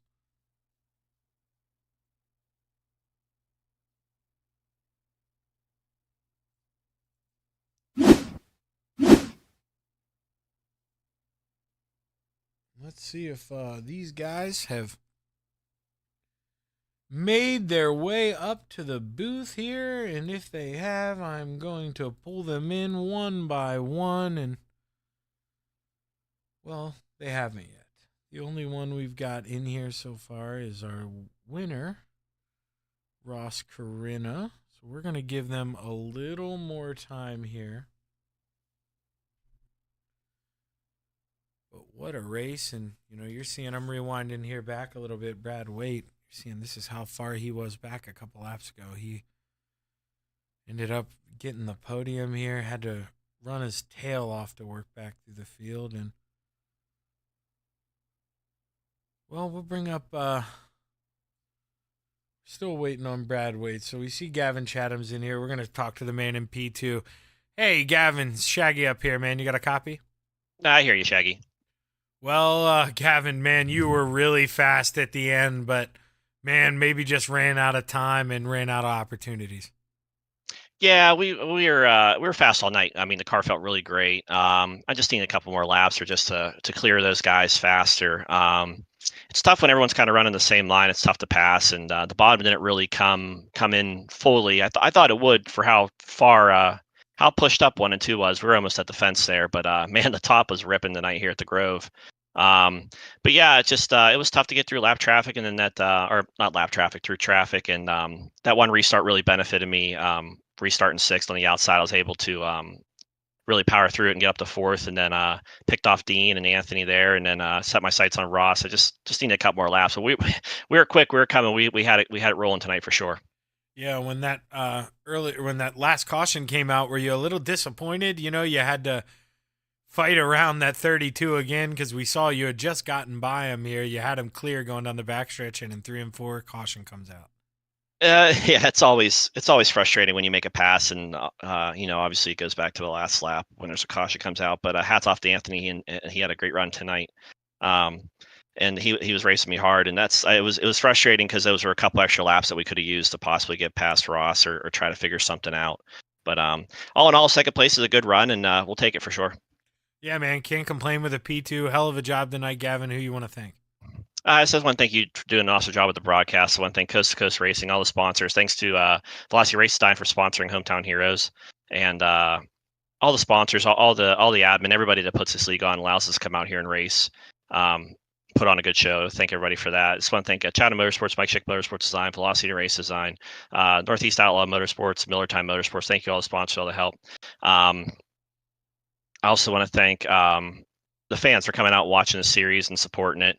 And I just want to thank my fans as well for coming out and supporting me. And just one more thing too, shout out. This is for the second place for the gentleman that lost his life in that tragic event on Saturday up in Butler County, obviously being close to Lernerville Speedway. So I know they're holding, I believe, a candlelight vigil tonight for him at Lernerville Speedway. So thoughts and prayers with the family, and just have them on your mind. Well, congratulations, Gavin. And you're right, man. He's on all our minds tonight. A tough break. Not much we can say about that. Just a terrible event. But congratulations, Gavin, and looking forward to you running this 410 here next. You got to be one of the favorites. Looking forward to get back in the race car and maybe just do one spot better. All righty, that's Gavin Chatham in the 99, your P2 finisher. And, well, we're going to bring up the man of the hour here, the man who was able to get it done. Ross, Corinna, you had a lot of speed tonight, man. Were you worried when that final caution came out and the 99 started to catch you? I mean, I knew he was coming. I kind of figured he was running the top. So if I could go up there and keep it off the wall, he'd have to go to the bottom or do something different that, to get around me unless I made a mistake. So I don't want to say I was worried, but I mean, I did see him coming. So luckily he had to kind of start back a little farther and wasn't able to make his way up earlier in the race. Otherwise, could have been a different outcome, I guess. Yeah, starting on that front row is ever so important here at Williams Grove. And, man, you showed us why. Able to start towards the front, get out front, and, you had the field by 2 seconds at some points of this. So if it wasn't for the cautions, that 99 would have never had anything for you. He needed some help. But, man, it got interesting there at the end, Ross. You think you can carry this momentum over into a 410 win here next? Well, obviously everybody would like to think so, but I guess I'll see what happens. Hopefully I can be talking to you again. Well, man, Velocity Race Sprint Race Designs here sponsors the night, and you're able to put one of their cars in victory lane. Gotta feel good, Ross. Who you want to thank on the win? Yeah, obviously Velocity Race Design, Phantom Motorsports guys, Vanderbilt guys, M9 Performance, Weichel Sportswear, Power Outdoors. Lots of real life sponsors on the car. I don't know if it does any good for the sim side of it, but it's fun to get some advertisement out there for them. Everybody at Coast to Coast for making the league work, and then you for putting on the show. Hell of a job, Ross. Looking forward to see what you can do in the 410, my man. Thank you. That's your winner here. And, well, Brad, he found his way up to the waiting room here. Brad Waite, P3, man. How's it feel? You had quite an eventful night. You really had to work your way up through the field. I can see it, but I can't hear it. Here we go. Yeah, I was going to say that's definitely going to be a problem on your end then, because everyone's hurt. Yeah, I got it. I'm sorry. I'm good. No, you're all good. Brad, man, quite the eventful night. You found yourself tucked back in the pack there, but able to work your way up to P3, man. How'd you steal that one? Honestly, it was all luck. those guys were battling hard in front of me, and I think there's just some contact maybe that allowed me to slip by. But I honestly, I didn't feel good the whole night. So I think that one of these nights here is like sometimes you're the bug, sometimes you're the windshield. I think tonight I was the windshield, but I think there's plenty of other good drivers that should have been up here instead of me. Well, but I will take the P3. Yeah, you got to take the P3 when you can get it. And do you think you learned anything? I mean, I know 410 a little more power here, but did you learn anything you can carry over into the 410 race? Maybe a line adjustment? Yeah, I feel like the 1 and 2, if you could hit it right, like in the middle, and kind of catch it where it was fresh. It's just all in how you exit. And I think sometimes I would hit it good, but then I'd do throttle happy on the exit. But we'll work on a little bit here, see what we can do here with the 410 show. Well, hell of a job, Brad, able to pull off a podium here, man. Who you want to thank? I'd like to thank you for doing the broadcast and Coast to Coast for everything they do in the league here. My guys back at Inferno Motorsports and A&J Custom Creations. We'll keep on rolling. Well, good job, Brad, and man, hopefully you can roll the momentum here into the 410, man. Good luck. I appreciate it. Thank you so much. That's Brad Wade in the 814, bringing home your final podium spot. And with that, we're going to take a quick commercial break here on the Coast to Coast Racing Network. I'm Zach Chapman with Shaggy TV. Don't go anywhere because we've got the Velocity Race Designs 410s coming up next here at Williams Grove, so stick around.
It's time for another edition of RSN Trackside, powered by Bob Johnson Auto Group on Rock Sports Network. Kiss on the champion.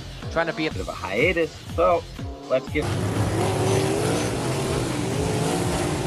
right when we talked about it.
showing of love was amazing. These dollars had come together to support us, and we realized, no, we didn't want to use them for us. We wanted to use them to help others. The foundation has done so much for so many people. It helps any family that has somebody, whether it be a crew member or one of the drivers, that get hurt. We can help them to get through the situation. I was injured in a non-wing sprint car accident that broke my neck and left me with a spinal cord injury. I was in the hospital 8 months, and that got really, really expensive. So having that extra help to help push me and my family forward was a big deal.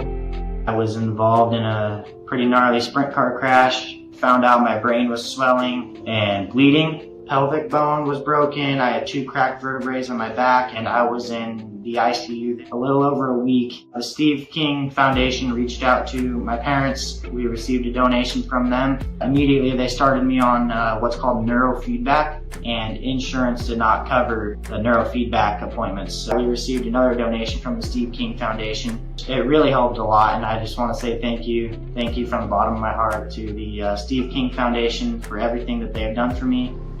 This last Sunday, I got to turn laps in my modified here. That was my first laps back in a race car since the accident, and I truly believe that if it wasn't for the Steve King Foundation, I wouldn't be able to do that or be where I'm at today. Yes, Steve's death is the reason the foundation exists, but it's Steve's life, and it's the lives of racers everywhere, is the reason we're able to do the work we do.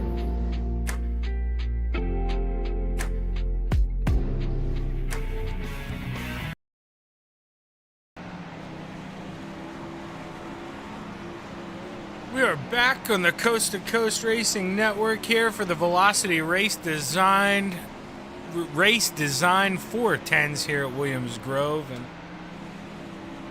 race number 3 of 3 for the evening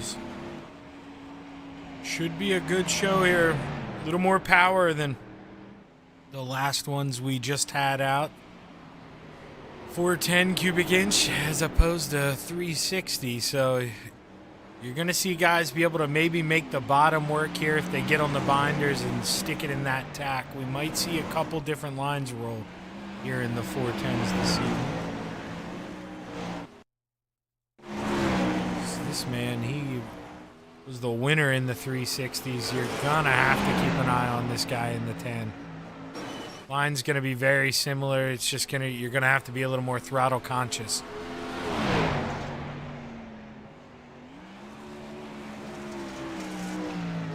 Whoa, as Ross goes for a big roll.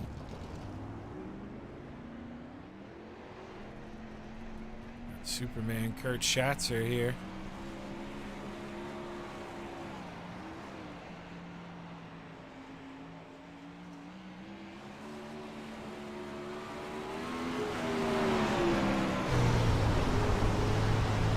No, yeah, see, he's experimenting with actually what I talked about, slowing down and just hammering it off the corner and just sticking it down there on the bottom, just seeing what kind of lap time he can run.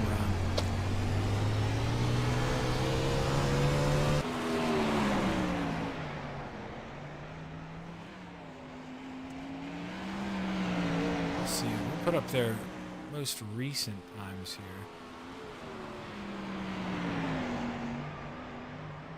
The lap times you're seeing next to the drivers' names are the most recent lap they've run on the track. So Kurt Schatzer is running 1840s right currently at the moment. Go back to the best time.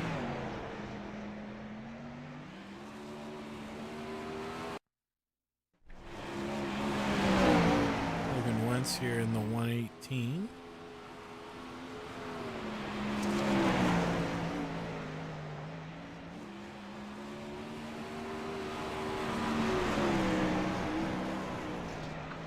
That's going to see the timers up on practice. These guys are going to get ready to roll into qualifying here.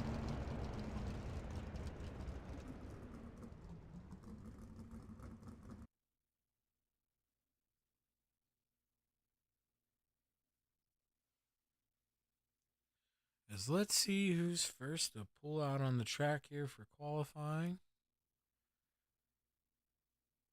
Looks like Brandon Templeton going to Be an early taker here. Right on board with Brandon Templeton for lap 1.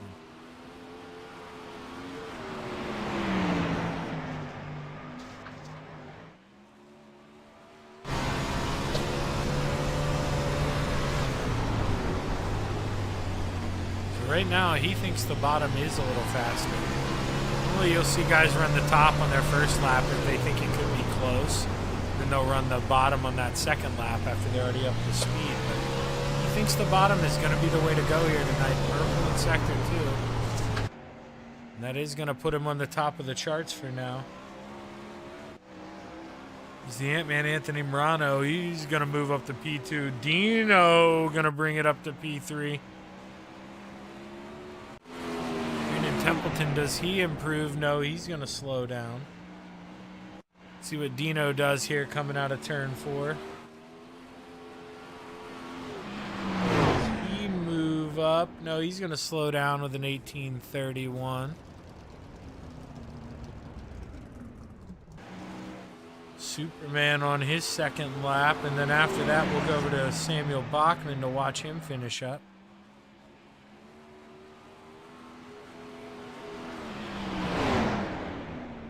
Kurt Schatzer moving up to P3.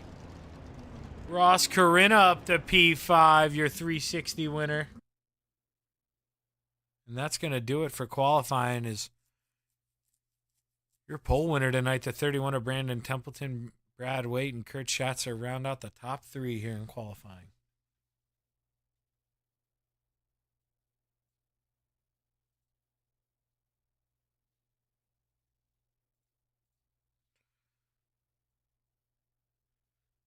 As we are going to wait for qualifying to come to an end here, and it finally has, and we're going to show you the starting grid here for heat race number 1. Going to look a little something like this. Logan Wentz in the 118 on the pole. Into his outside in the 7, Bob the Good. Inside of row number 3, we've got the 79 of Dean Reynolds, and his outside in the 31, Brandon Templeton. Rounding out the field tonight is going to be the 107 of Samuel Bachman. Full crowd here in attendance tonight at Williams Grove.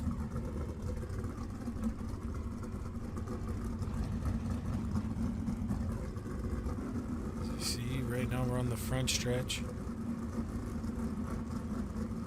Cars just getting a little heat in their motors before we roll off here as everyone's gridded up. Should be rolling soon. Here we go. Oh, Dino pulling the wheelie. Look at the 79. Dino giving us a little show here.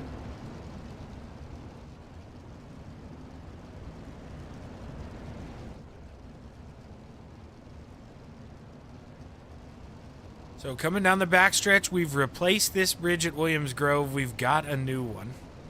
So ignore the blue bridge. It's a black bridge now. There's our backstretch grandstands. And over here in turn 3, Beer Hill.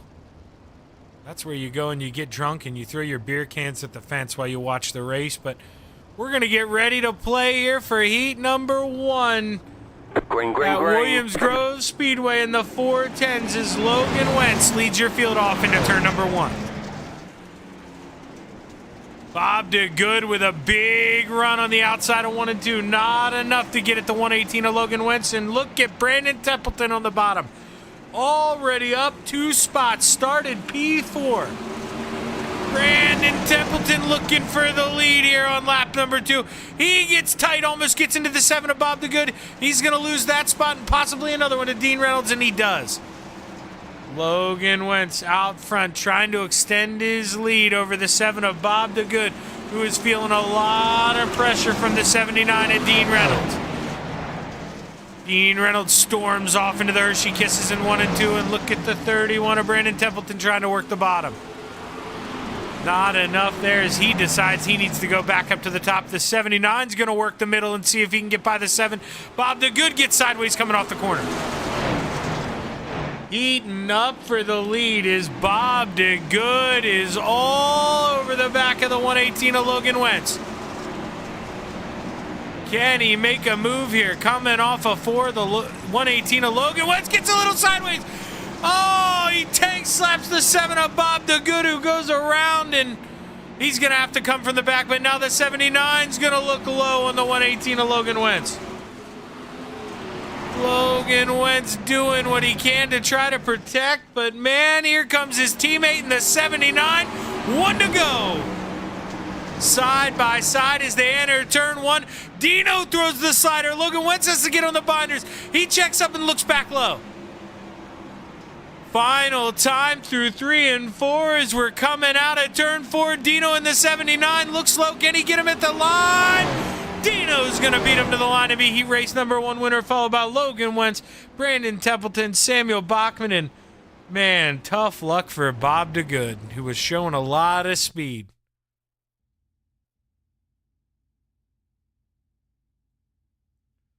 Here's the grid for heat race number 2. It's going to look a little something like this. We got the General, Andy Patton, in the 87 starting up on the pole. And to his outside, the Brewerton Beast, Jeff Barker, in the 513. Inside of row number 2, the 360 feature winner, Ross the Boss Corinna, and his outside, Brad Wade in the 814. Rounding out the field tonight from Clarence, Iowa, the Mayor, Steven Bixler. Why did I say Bickler? Maybe I was thinking of a Bic lighter because I was looking at one on the couch. It's the only thing I can come up with there, but maybe Steven can try to be a Bic here, light a flame, burn his way up through the field, because he's got 4 guys to get around if he wants to start on the outside of the front row for tonight's feature event.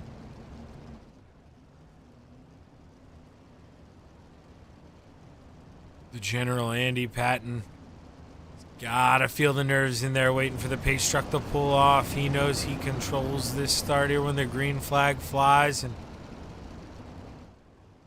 well, if you want to win, you want to start on the front row, and Andy has a chance to do that here as the green is high, and it's ready to fly here at Williams Grove Speedway.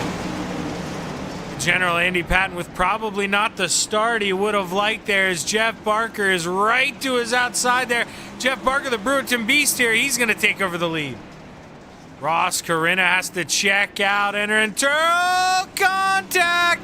Brad Wade, hang on to it. He's in the inside wall. Battle on for the lead as Ross Corinna went high and handsome around the Brewerton Beast, and he's looking to sweep the wing events here tonight at Williams Grove. Is with 4 to go. Ross is already your leader here in heat race number 2.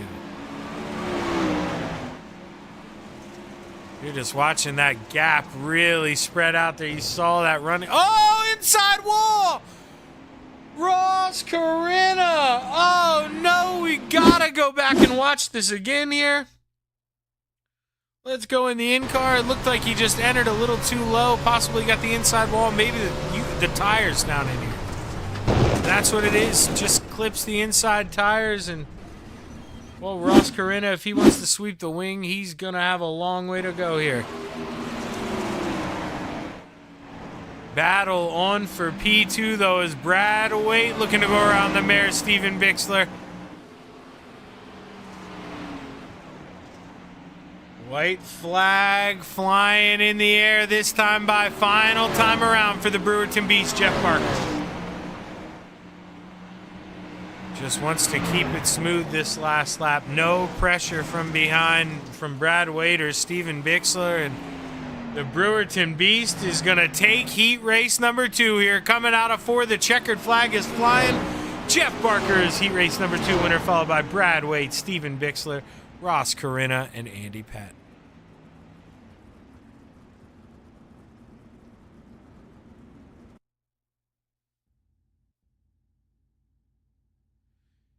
Heat race number 3 is going to look a little something like this. We've got the Bass Man, Roger Craig, starting on the pole and is outside in the 99. We've got Gavin Chatham. Inside of row number 2, we've got the Ant-Man, Anthony Morano, and is outside Superman, Kurt Schatzer. Rounding out the field tonight in the 051 machine, we've got Clay Christopherson.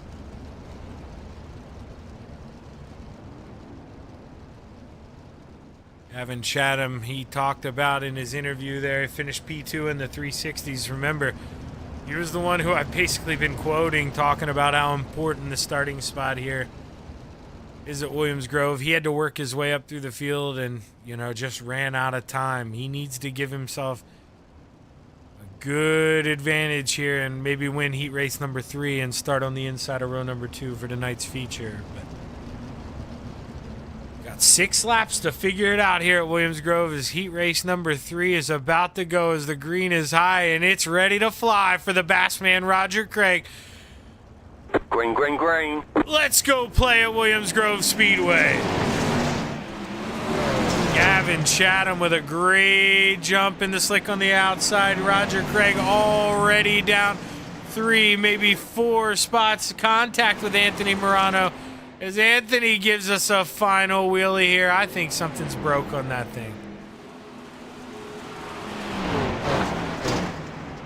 Superman Kurt Schatzer, he's got the cape on in that 218, seeing if he can't try to run down Gavin Chatham in that 99, but that is not going to be an easy task here as the 99's got clean air, nothing out in front here with 4 to go. Kurt Schatzer running right in the tire tracks of that 99 and not really able to make up any ground here as he's going to enter in a little lower in 3 and 4. Try something different.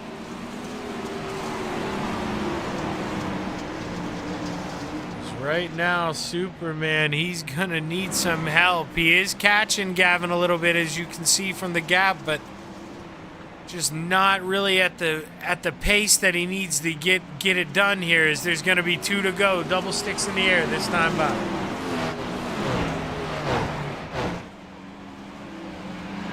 Gavin Chatham smooth as silk out front. Clay Christopherson not feeling any pressure from Roger Craig in 4th, and the Ant-Man, well, we saw early trouble. He's back here all by himself, but the leader, Gavin Chatham, almost gets into the wall, white flag. Final time around the Speedway here at Williams Grove for Gavin Chatham as he's going to send it into 3 and 4. He sees the checkered flag in the air. He's going to be heat race number 3 winner, followed by Superman Kurt Schatzer, Clay Christopherson, Roger Craig, and the Ant-Man, Anthony Morano, is going to round out the field here this evening.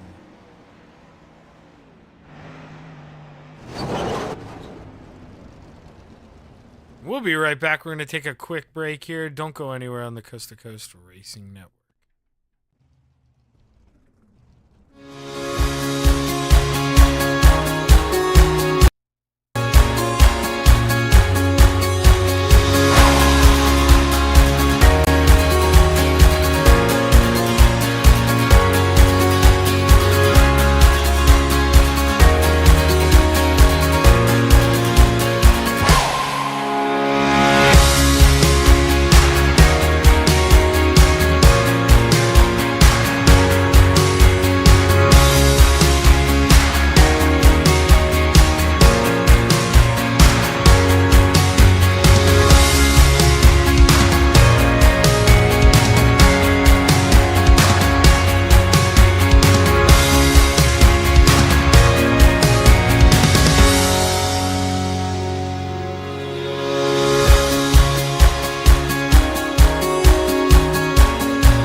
Raceway.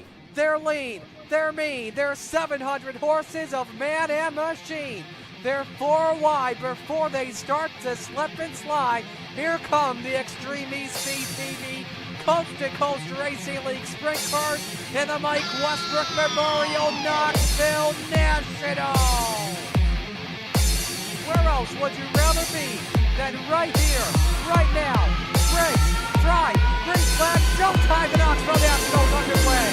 The Coast to Coast Racing League, in partnership with the National Sprint Car Hall of Fame, Dylan Westbrook Racing, and Malcolm's Mills Mill Riding are proud to present the 5th annual Mike Westbrook Memorial Knoxville Nationals for the Steve King Foundation. July 22nd to July 25th. 4 days of Knoxville action using the actual Knoxville National scoring system. Over $2,200 in payouts and prizes. $15 for Coast to Coast members, $20 for non-Coast to Coast members with a max I rating of 3,000. All proceeds go directly to the Steve King Foundation. Feel free to donate more. Open setup 360s with all races at the Knoxville Raceway.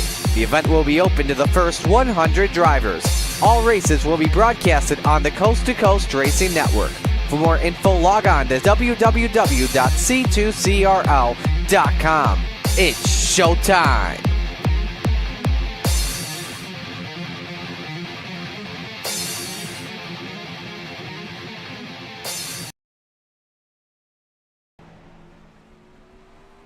We are back on the Coast to Coast Racing Network, and Gavin Chatham tops the charts here in warm-ups, followed by Ross Corinna and Dean Reynolds rounds out the top 3. As we get ready for the final race of the evening here on the Coast to Coast Racing Network. Our main event, sponsored by Velocity Race Designs. Here is your 410 feature starting lineup, and it's going to look a little something like this. Starting on the pole, you've got the 79 of Dean Reynolds, and is outside the Brewerton Beast, Jeff Barker. Inside of row number 2, the 99 of Gavin Chatham, and is outside the 118 of Logan Wentz. Inside of row number 3, we've got the 814 of Brad Wade, and is outside Superman Kurt Schatzer. Inside of row number 4, B-Temp, Brandon Templeton, and to his outside, the Mayor, Steven Bixler. Inside of row number 5, we've got Clay Christopherson, and his outside in the 107, Samuel Bachman. Ross the Boss Corinna, if he wants to sweep the wings tonight, he's got to go from P11, and to his outside will be the Bassman, Roger Craig. Bob DeGood is going to roll off on the inside of row number 7, and is outside the General, Andy Patton. Rounding out the field tonight, we've got the Ant-Man, Anthony Morano, and you are going to have to keep your eye on that cat, that's for sure. He's going to go around here one more time, let the sprint cars, gather a little more heat in the motor, and while they do that, I did not make a pick for last race. Oh, man. Truthfully, probably would have been Ross, though, starting on the front row. I want to pick Ross again. Such a long way to go. I'm going to pick the 99 of Gavin Chatham to win this thing. He came oh so close in the 360s earlier, and, well, I think the 99, he's going to get it done here tonight. They go down the backstretch here for the final time here. Final feature of the night here on the Coast to Coast Racing Network. Give us a like, give us a follow, let us know who you're rooting for here as the green flag is high. It's ready to fly. Let's go play in the clay here in Mechanicsburg, PA. We're going to go racing at Williams Grove. The green flag is out. We're racing. Great start for the 79 of Dean Reynolds, and right away, battle on for P3. Gavin Chatham collects the inside wall. He's going to lose a couple spots. He's going to get all of them back, though, as caution is out for Brandon Templeton in the 31.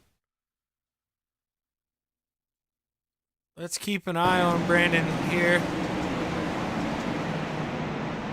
because I must not have clicked on Brandon Templeton. Brandon Templeton here in the 31.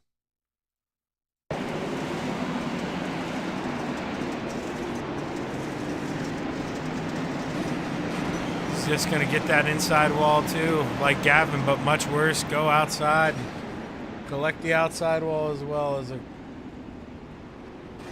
early wreck there for the 31 of Brandon Templeton.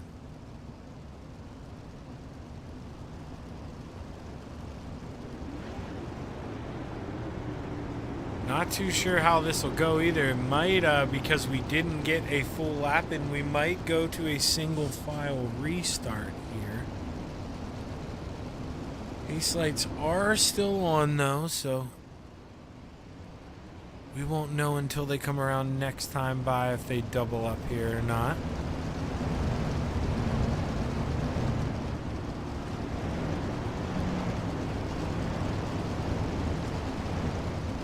View there of how the cushions are really moving up the racetrack here at Williams Grove. The drivers think it's going to go double file here. Dino's going to choose the bottom if it in fact does go double file.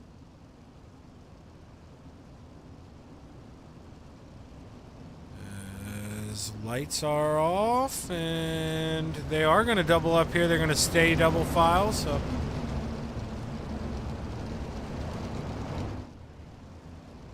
Actually, are they? Oh yeah, the rest of the field's going single file. I don't know if Jeff Barker got the memo here. I was afraid of that with only getting one lap in. We were going to go single file, and now Barker is going to single file out here. This is what Dino wants. Not going to have any pressure here. Can choose whatever line he'd like coming back to the green. Green flag is high, and it's ready to fly for the 79 of Dean Reynolds. Green flag, green Dino flag. gets a great jump coming off before Jeff Barker gets into the outside wall. He right now lost second to Gavin Chatham, but he fights back on the outside. Gavin Chatham storming back down on the bottom, though, with all that tack going down the backstretch. He's hammered down. The 99 of Gavin Chatham, here he comes. Back up to P2. We're hearing cars get around. Not sure. Actually, no caution came out, so I may have jumped the gun here. The yellow flag is out. There it is. Okay, so we're going to go back to the beginning of this. I could hear them wrecking. Let's see. Started here with Andy Patton.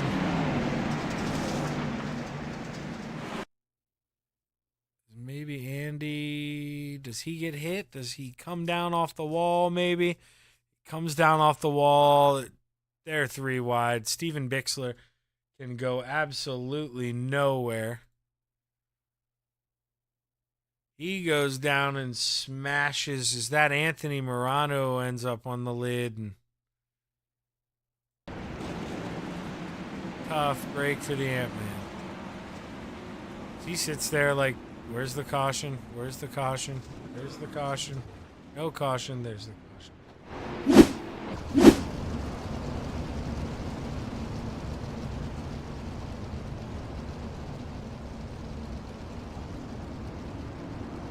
These 410s being proven to be a little hard to handle right now at Williams Grove.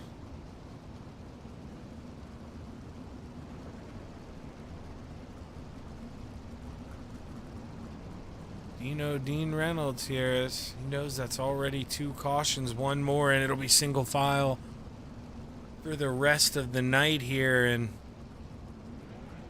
Dino being the man out front, that's exactly what he wants. That 99 of Gavin Chatham, he knows he's got to get around him quick.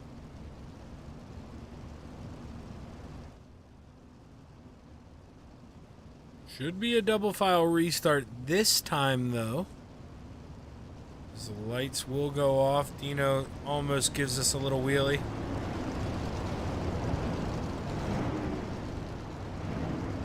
Hang on, we're not going green. Not going green.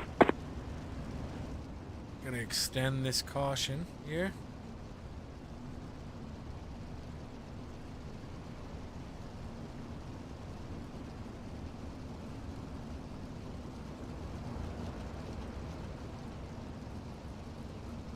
Seeing, not too sure. It looked like Jeff Barker blinking in and out there in the 513.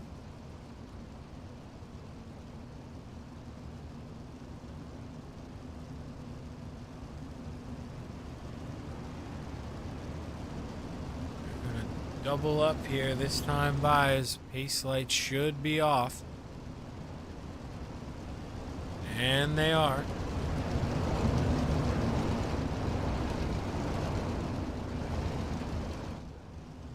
99 of Gavin Chatham. He's been running the bottom. We've been watching, but he's going to be forced to be up high on this restart. So if he's got anything, he's going to have to do it where he did it in the 360s. He's going to have to go high and handsome here. Comes down to getting a good restart. He needs to time this jump and get a good jump with the 79 of Dean Reynolds. He's side by side with the 79. He needs to time this perfectly here as they come off a 4. Good jump for the 79 of Dean Reynolds. Cars sideways all over the place there in the middle of the field. As Brad Wade ejected himself, we've got one overboard. Heating up front, the 99 of Gavin Chatham trying to see if he can't give the 79 some company here as they're side by side going into 1 and 2. Gavin just loses all speed in the middle of the corner, has to get on the binders, didn't have enough room for his slider, and he's got to try to hunt down the 79 again. Gavin Chatham so smooth on the bottom in 3 and 4. Making up a lot of time, but Dino, man, he is powering. Man, he's got a lot of speed in 1 and 2. Gets Gavin by a tenth and a half. As another caution comes out. Anthony Morano, I believe.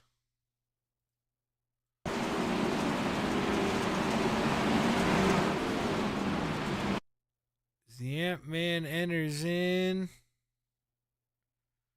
Oh, slow car in front of him. Not what. Okay, so we're going to have to, let's see what happened to Kurt Schatzer here, because I believe that's who that was. Kurt Schatzer. Oh, contact with Clay Christopherson. Hard in the wall. And I think the car is basically broke at that point. Yeah, the right front was broke. He could do nothing. Anthony Morano and those guys, it's just nothing they could really do. Contact between the 051 and Kurt Schatzer, and it just stemmed throughout the field then.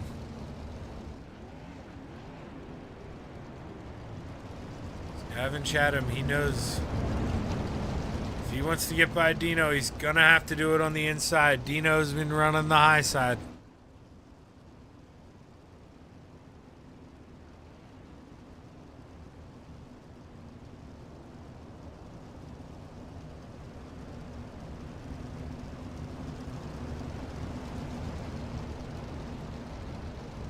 One more time around here behind the Steve King Foundation pace truck. And, you know, speaking of the Steve King Foundation pace truck,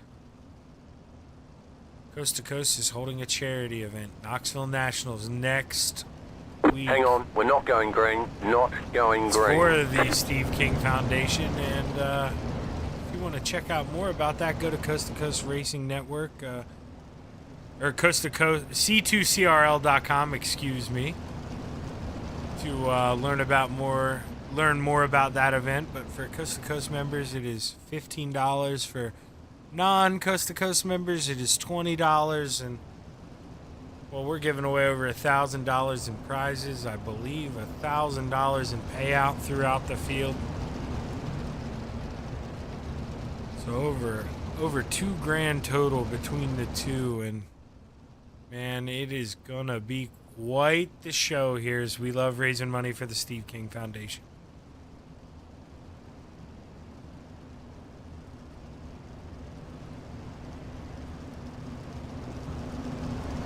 These lights are off, going green this time by here. Should have 18 to go as this has been quite the eventful race so far with cautions. As you see already on our third caution here, only 5 laps into the race. So eventually everyone will settle down, or everyone will be out of quick repairs at the minimum, I'd assume. Out of quick repairs. Anthony Morano with no front wing. He may be out of quick repairs here, but Dean Reynolds ready to take the green flag here as he gets a great jump.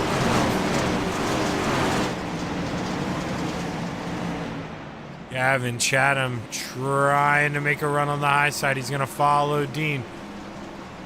Not really making up any time on Dean, though. Dean's going to run the bottom in 3 and 4. Now, he actually extended his lead a little bit more, and now all of a sudden, Looky you, Ross Corinna. We have not talked about him other than at the start of the race when I said, should I pick him? No, I'm going to go with the 99. Ross Corinna has turned the Jets on up 8 spots up to P3. He started 11th. That number 10 Phantom Racing Machine has got a lot of speed, but he needs to find a way around that 39 if he wants to go hunting for Dean Reynolds. Or that 99, I mean. The 10 is going to sail it off high into 1 and 2. Can he get a run going down the backstretch? The 99, no, he's gonna pinch him off. Gavin just with such good exit speed coming off the bottom, able to hammer down and really makes it up going down the straightaway. When you're up high coming off the corner, oh, Gavin with a pass for the lead is the 79, and Dean Reynolds makes a hiccup in 1 and 2. Dino tries to go back, has to get on the binders as the 99 shut the door. Gavin Chatham's your new race leader at the line. Ross Corinna trying to go by the 79. He's going to throw a slider. Dino's going to go up in there. She kisses and go back around. Ross has to be scratching his head. He's like, man, I just parked it on the cushion. How did Dino go around? Dino said, I went over the cushion. I'm going to run up into kisses. The 79 is doing his best to hold on to P2. Back in the field, Jeff Barker feeling the heat from Bob DeGood. Or, I mean, from Samuel Bachman. Who is that? Brad Wade is a lap down. He's actually trying to get his lap back. So that's the 814. He's a lap down battling around all these guys. Bob DeGood right now up 7 spots in that 7 machine. He is trying to run down the 513 of Jeff Parker. Ross Corinna has gotten by Dean Reynolds and has closed down the gap on this 99. Coming out of turn 4, they could be side by side as Gavin gets a little loose. Ross is going to sail it in. The 99's going to try to cross him back over. Gavin Chatham knows he's got to send it in here as he maybe pinches Ross a little bit. Gonna feed him the gas tank. Ross can't cross back under. 9 to go here at Williams Grove. Top 3 neck and neck. Who you got? The 99 trying to run away. Ross Corinna, though, trying to mount a comeback here and see if he can throw another slider here on the 99. 8 to go. Bob DeGood has lost the spot to Clay Christopherson. He was up 7 spots. Clay Christopherson now up to P6 as he's trying to run down the Brewerton Beast to Jeff Barker. Back up front, though, with 7 to go. Ross Corinna trying to run down your leader. We'll show you the lap times. 3 out of the last 5 laps, Ross Corinna has been faster than your leader, Gavin Chatham. But it is one thing to catch a guy, it's another thing to pass him. 5 to go. Gavin Chatham almost gets in the inside wall, tightens up, and there goes Ross Corinna on the outside. Ross Corinna takes over the lead here with 5 to go at Williams Grove Speedway. Gavin Chatham is going to have to hope for a miracle because Ross Corinna has been fast. Up 10 spots, started 11th. Only took him 20 laps to get to the front as we're coming to 4 to go this time by. Dean Reynolds hoping to get back up to Gavin Chatham as Gavin Chatham may be overdriving a little bit, making some mistakes here as Ross Corinna's gotten that lead up to over almost a second and a half here in just 2.5, 3 laps here, and now we're 3 to go here as Gavin Chatham is struggling, taps the wall. The yellow flag is out. Caution is out. Caution is out. Let's see who crashed. Clay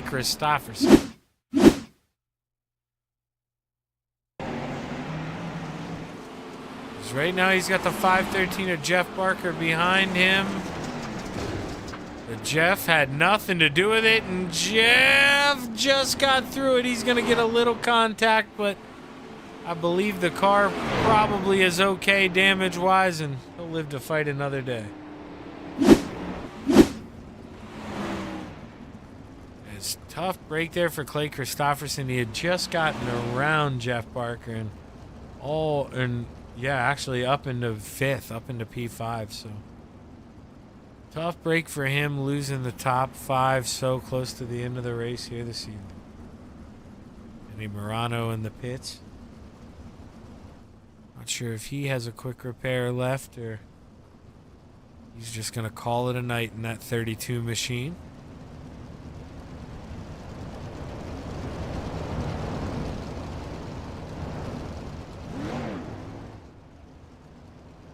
Well, you know, not to be grim here, but you almost gotta believe the battle on track right now is for second place between Dean Reynolds and Gavin Chatham, because unless they were storing something in the tank, man, that 10 car of Ross Corinna, he has just been showing why he's the boss here at Williams Grove. Up 10 spots up to P1, and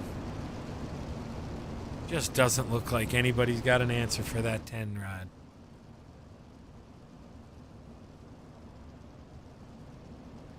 But I can tell you that 99, if he's got anything, he is going to throw it all. He is going to ride that lip, possibly put it in the wall trying to get around Ross's. That 99 does not want to finish P2 twice. Especially to the 10 car, actually. Be a second race in a row there, finishing second to Ross Corinna, and you know he's hungry for a win.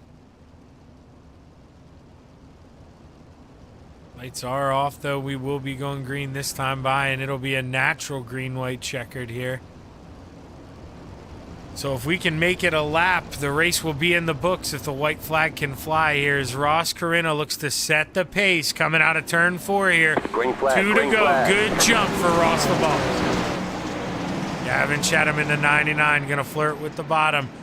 Dean Reynolds on the outside, looking for a power move, but he runs out of steam going down the backstretch. White flag in the air this time for Ross Corinna, as this is the final lap here at Williams Grove. Battle heating up for P3 as Gavin Chatham's pretty much got P2 locked up. Dean Reynolds is feeling the pressure from Sam Bachman, but coming out of the turn 4 checkered flag, Ross Corinna is going to sweep the wings here at Williams Grove Motor Speedway. Double second place there for the 99 of Gavin Chatham, and Dean Reynolds in the 79 machine, is going to round out your podium here at Williams Grove. Good run here, and we're going to bring you up the rest of your feature finishers here. Samuel Bachman 4th, Jeff Barker rounding out the top 5, Logan Wentz 6th, Bob the Good 7th, Roger Craig 8th, Anthony Morano 9th, and Brad Waite rounding out the top 10. The rest of the field goes as follows: Clay Christopherson, Kurt Schatzer, Brandon Templeton, Steve Bixler, and Andy Patton. So we'll give these guys a minute or two to catch their breath, and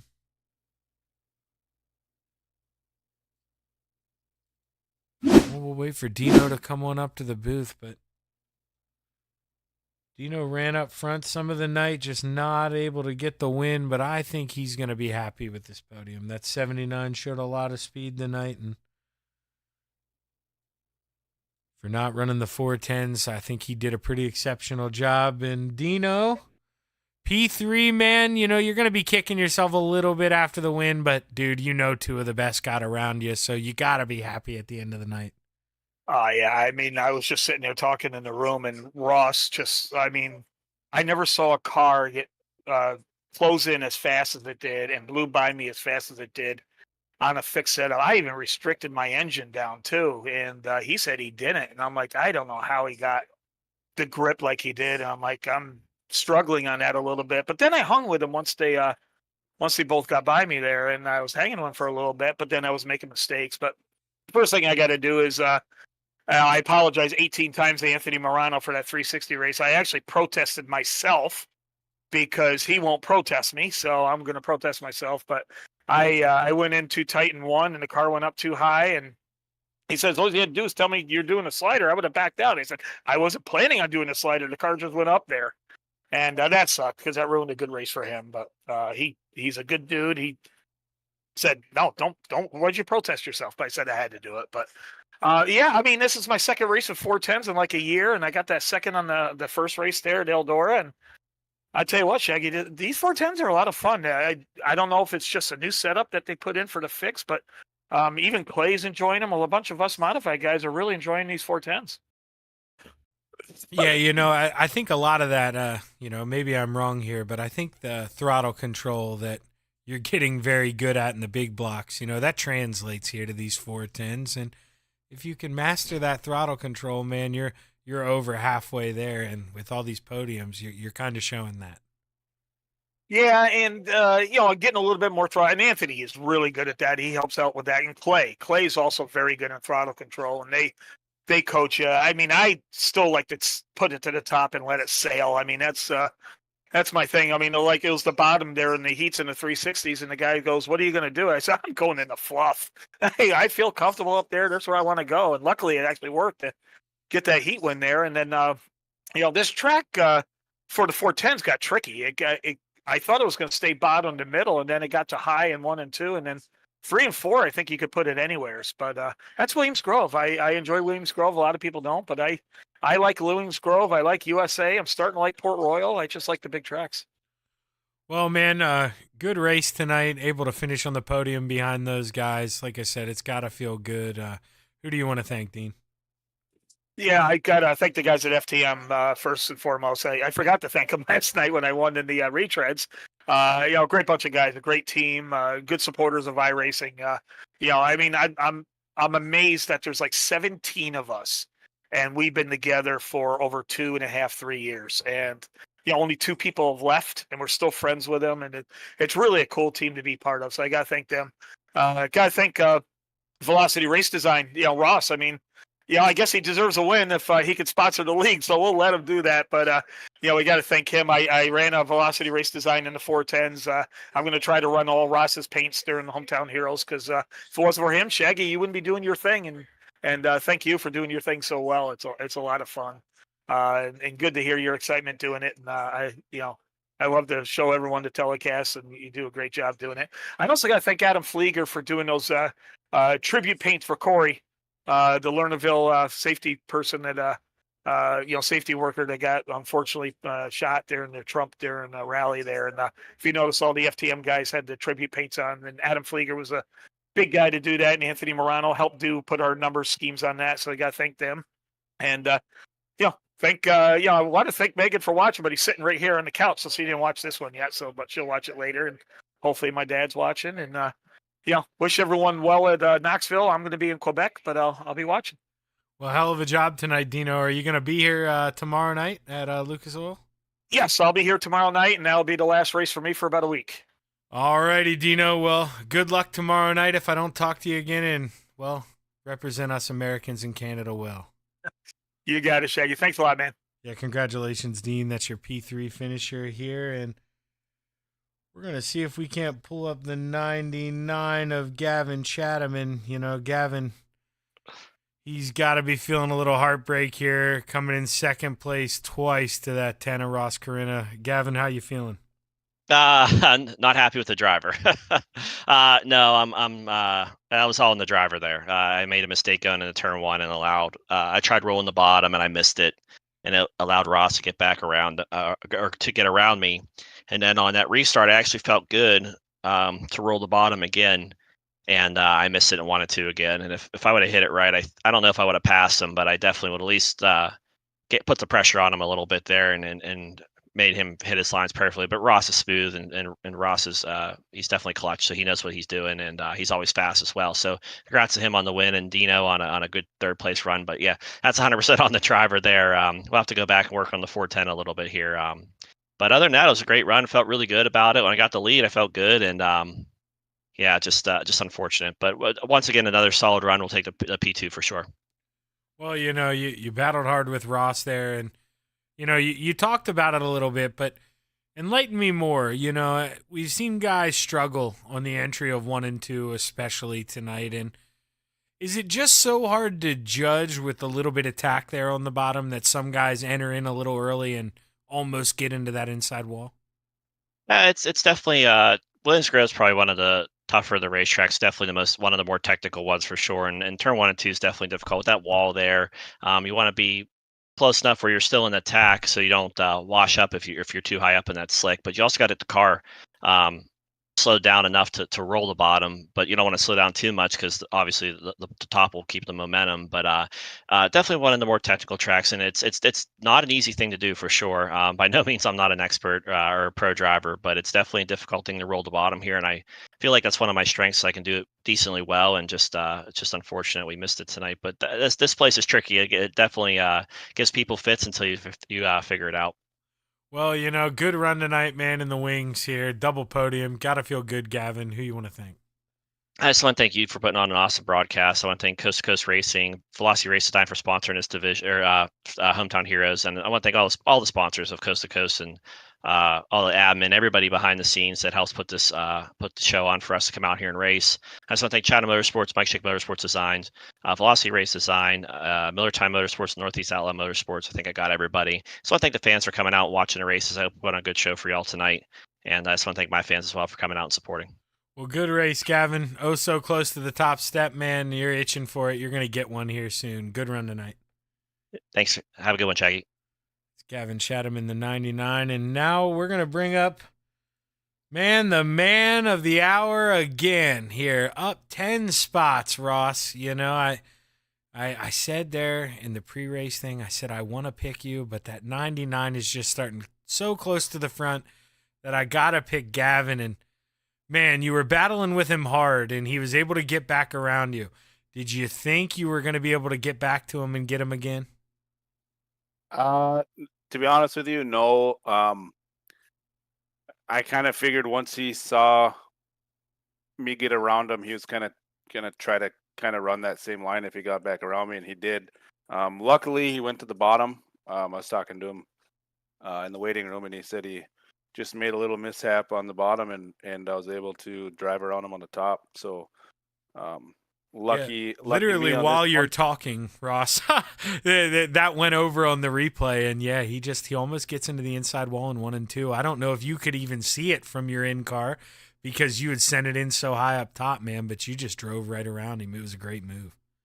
Yeah, I didn't. I actually kind of figured he hit the wall the way I was able to get around him so easy, because I mean, usually, especially the way they got this set up now, it's when you get to this point, it's that you usually can find 2 lanes that you can drive. And I think the bottom would have been fast if he wouldn't have made that little mistake. I think it probably would have been a pretty good race for the rest of the laps. And but luckily for me, he made the mistake and I didn't, and was able to get around him. Yeah, that's what it comes down to at Williams Grove, man. This place is so technical. Just talk to us a little bit. How hard was throttle control coming off the corners tonight? Was there a difference whether you were on the top or the bottom, how hard you could hammer it going down the straightaways? Yeah, it kind of just depended on, if you coming out of 4, when I got around Dino there, I kind of diamonded it and I was able to keep it right against the wall, and it was nice and tack. So it was just, as long as you don't hammer it too bad and get the front end off the ground, it was you could get a pretty good run and kind of just follow the tack all the way up to the top in 1 and 2. And I felt like for sure the top in 1 and 2 earlier was better. It's kind of how I made my way up to the front in the first place. But so yeah, I mean, and then coming out of 4 or 3, if you're on the top, you definitely had to ease off, otherwise you'd get that rear end kind of squirreling around, and obviously you'd scrub so much speed when that happens. So if you can play it right, it works. But you just sometimes you got to get lucky. Well, you said it. Sometimes you got to get lucky, and when he tightened up, almost got in the wall, you went around him, drove around, and man, you set sail. You were gone. If not for that caution, you would have won again by probably 2 seconds. So, Ross, you're showing everybody why you're the boss, man. Congratulations, sweeping the wings here tonight. Who do you want to thank, my man? Same as always, Phantom Motorsports guys, Vanderbilt guys, Velocity Race Design, Power Outdoors, M9 Performance. I know this is a fixed setup, but any open stuff, they're pretty good on the sprint car side for sure. Coast to Coast guys, everybody behind the scenes, and then you for putting on the show. Hell of a job, Ross, man. Getting yourself ever so closer to that championship here. If you can continue to make these races, man, you're going to be quite the contender this year.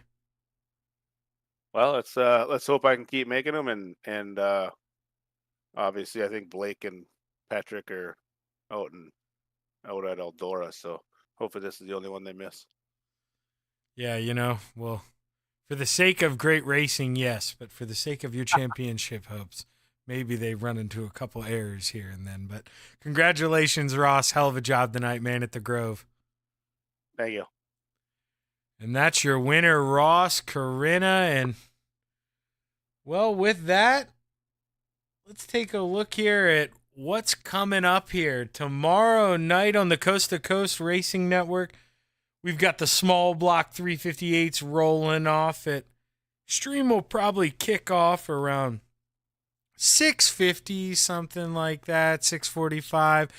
Marty Sakala with the Slide Job Racing Network will be bringing you that race. And right after the 358s, we'll have the big block modifieds. And, of course, they'll be at Lucas Oil Speedway tomorrow night. And, well, coming up next week, we got the Knoxville Nationals. So make sure you sign up for that. And, with that, bring you into my house here in the booth and finish up with my thoughts. All in all, Ross showed in that 10 why he's called the boss tonight. Last season, Marty and I had to come up with a bounty system to try to get somebody to beat him, and we couldn't get it done. There was nothing that could be done. Nobody could beat him. We had him start from the back to try to win the bounty himself, and that is exactly what he did. So Ross Corinna is just showing when he gets in a sprint car, if the best of the best aren't out there, Ross is going to come away with it. And he just had an amazing night here. And that's going to do it for the Hometown Heroes, sponsored by Velocity Race Designs. I am Zach Chapman with Shaggy TV, and I hope you have a wonderful evening. Join us tomorrow night for more racing action here on the Coast to Coast Racing Network. Have a good evening.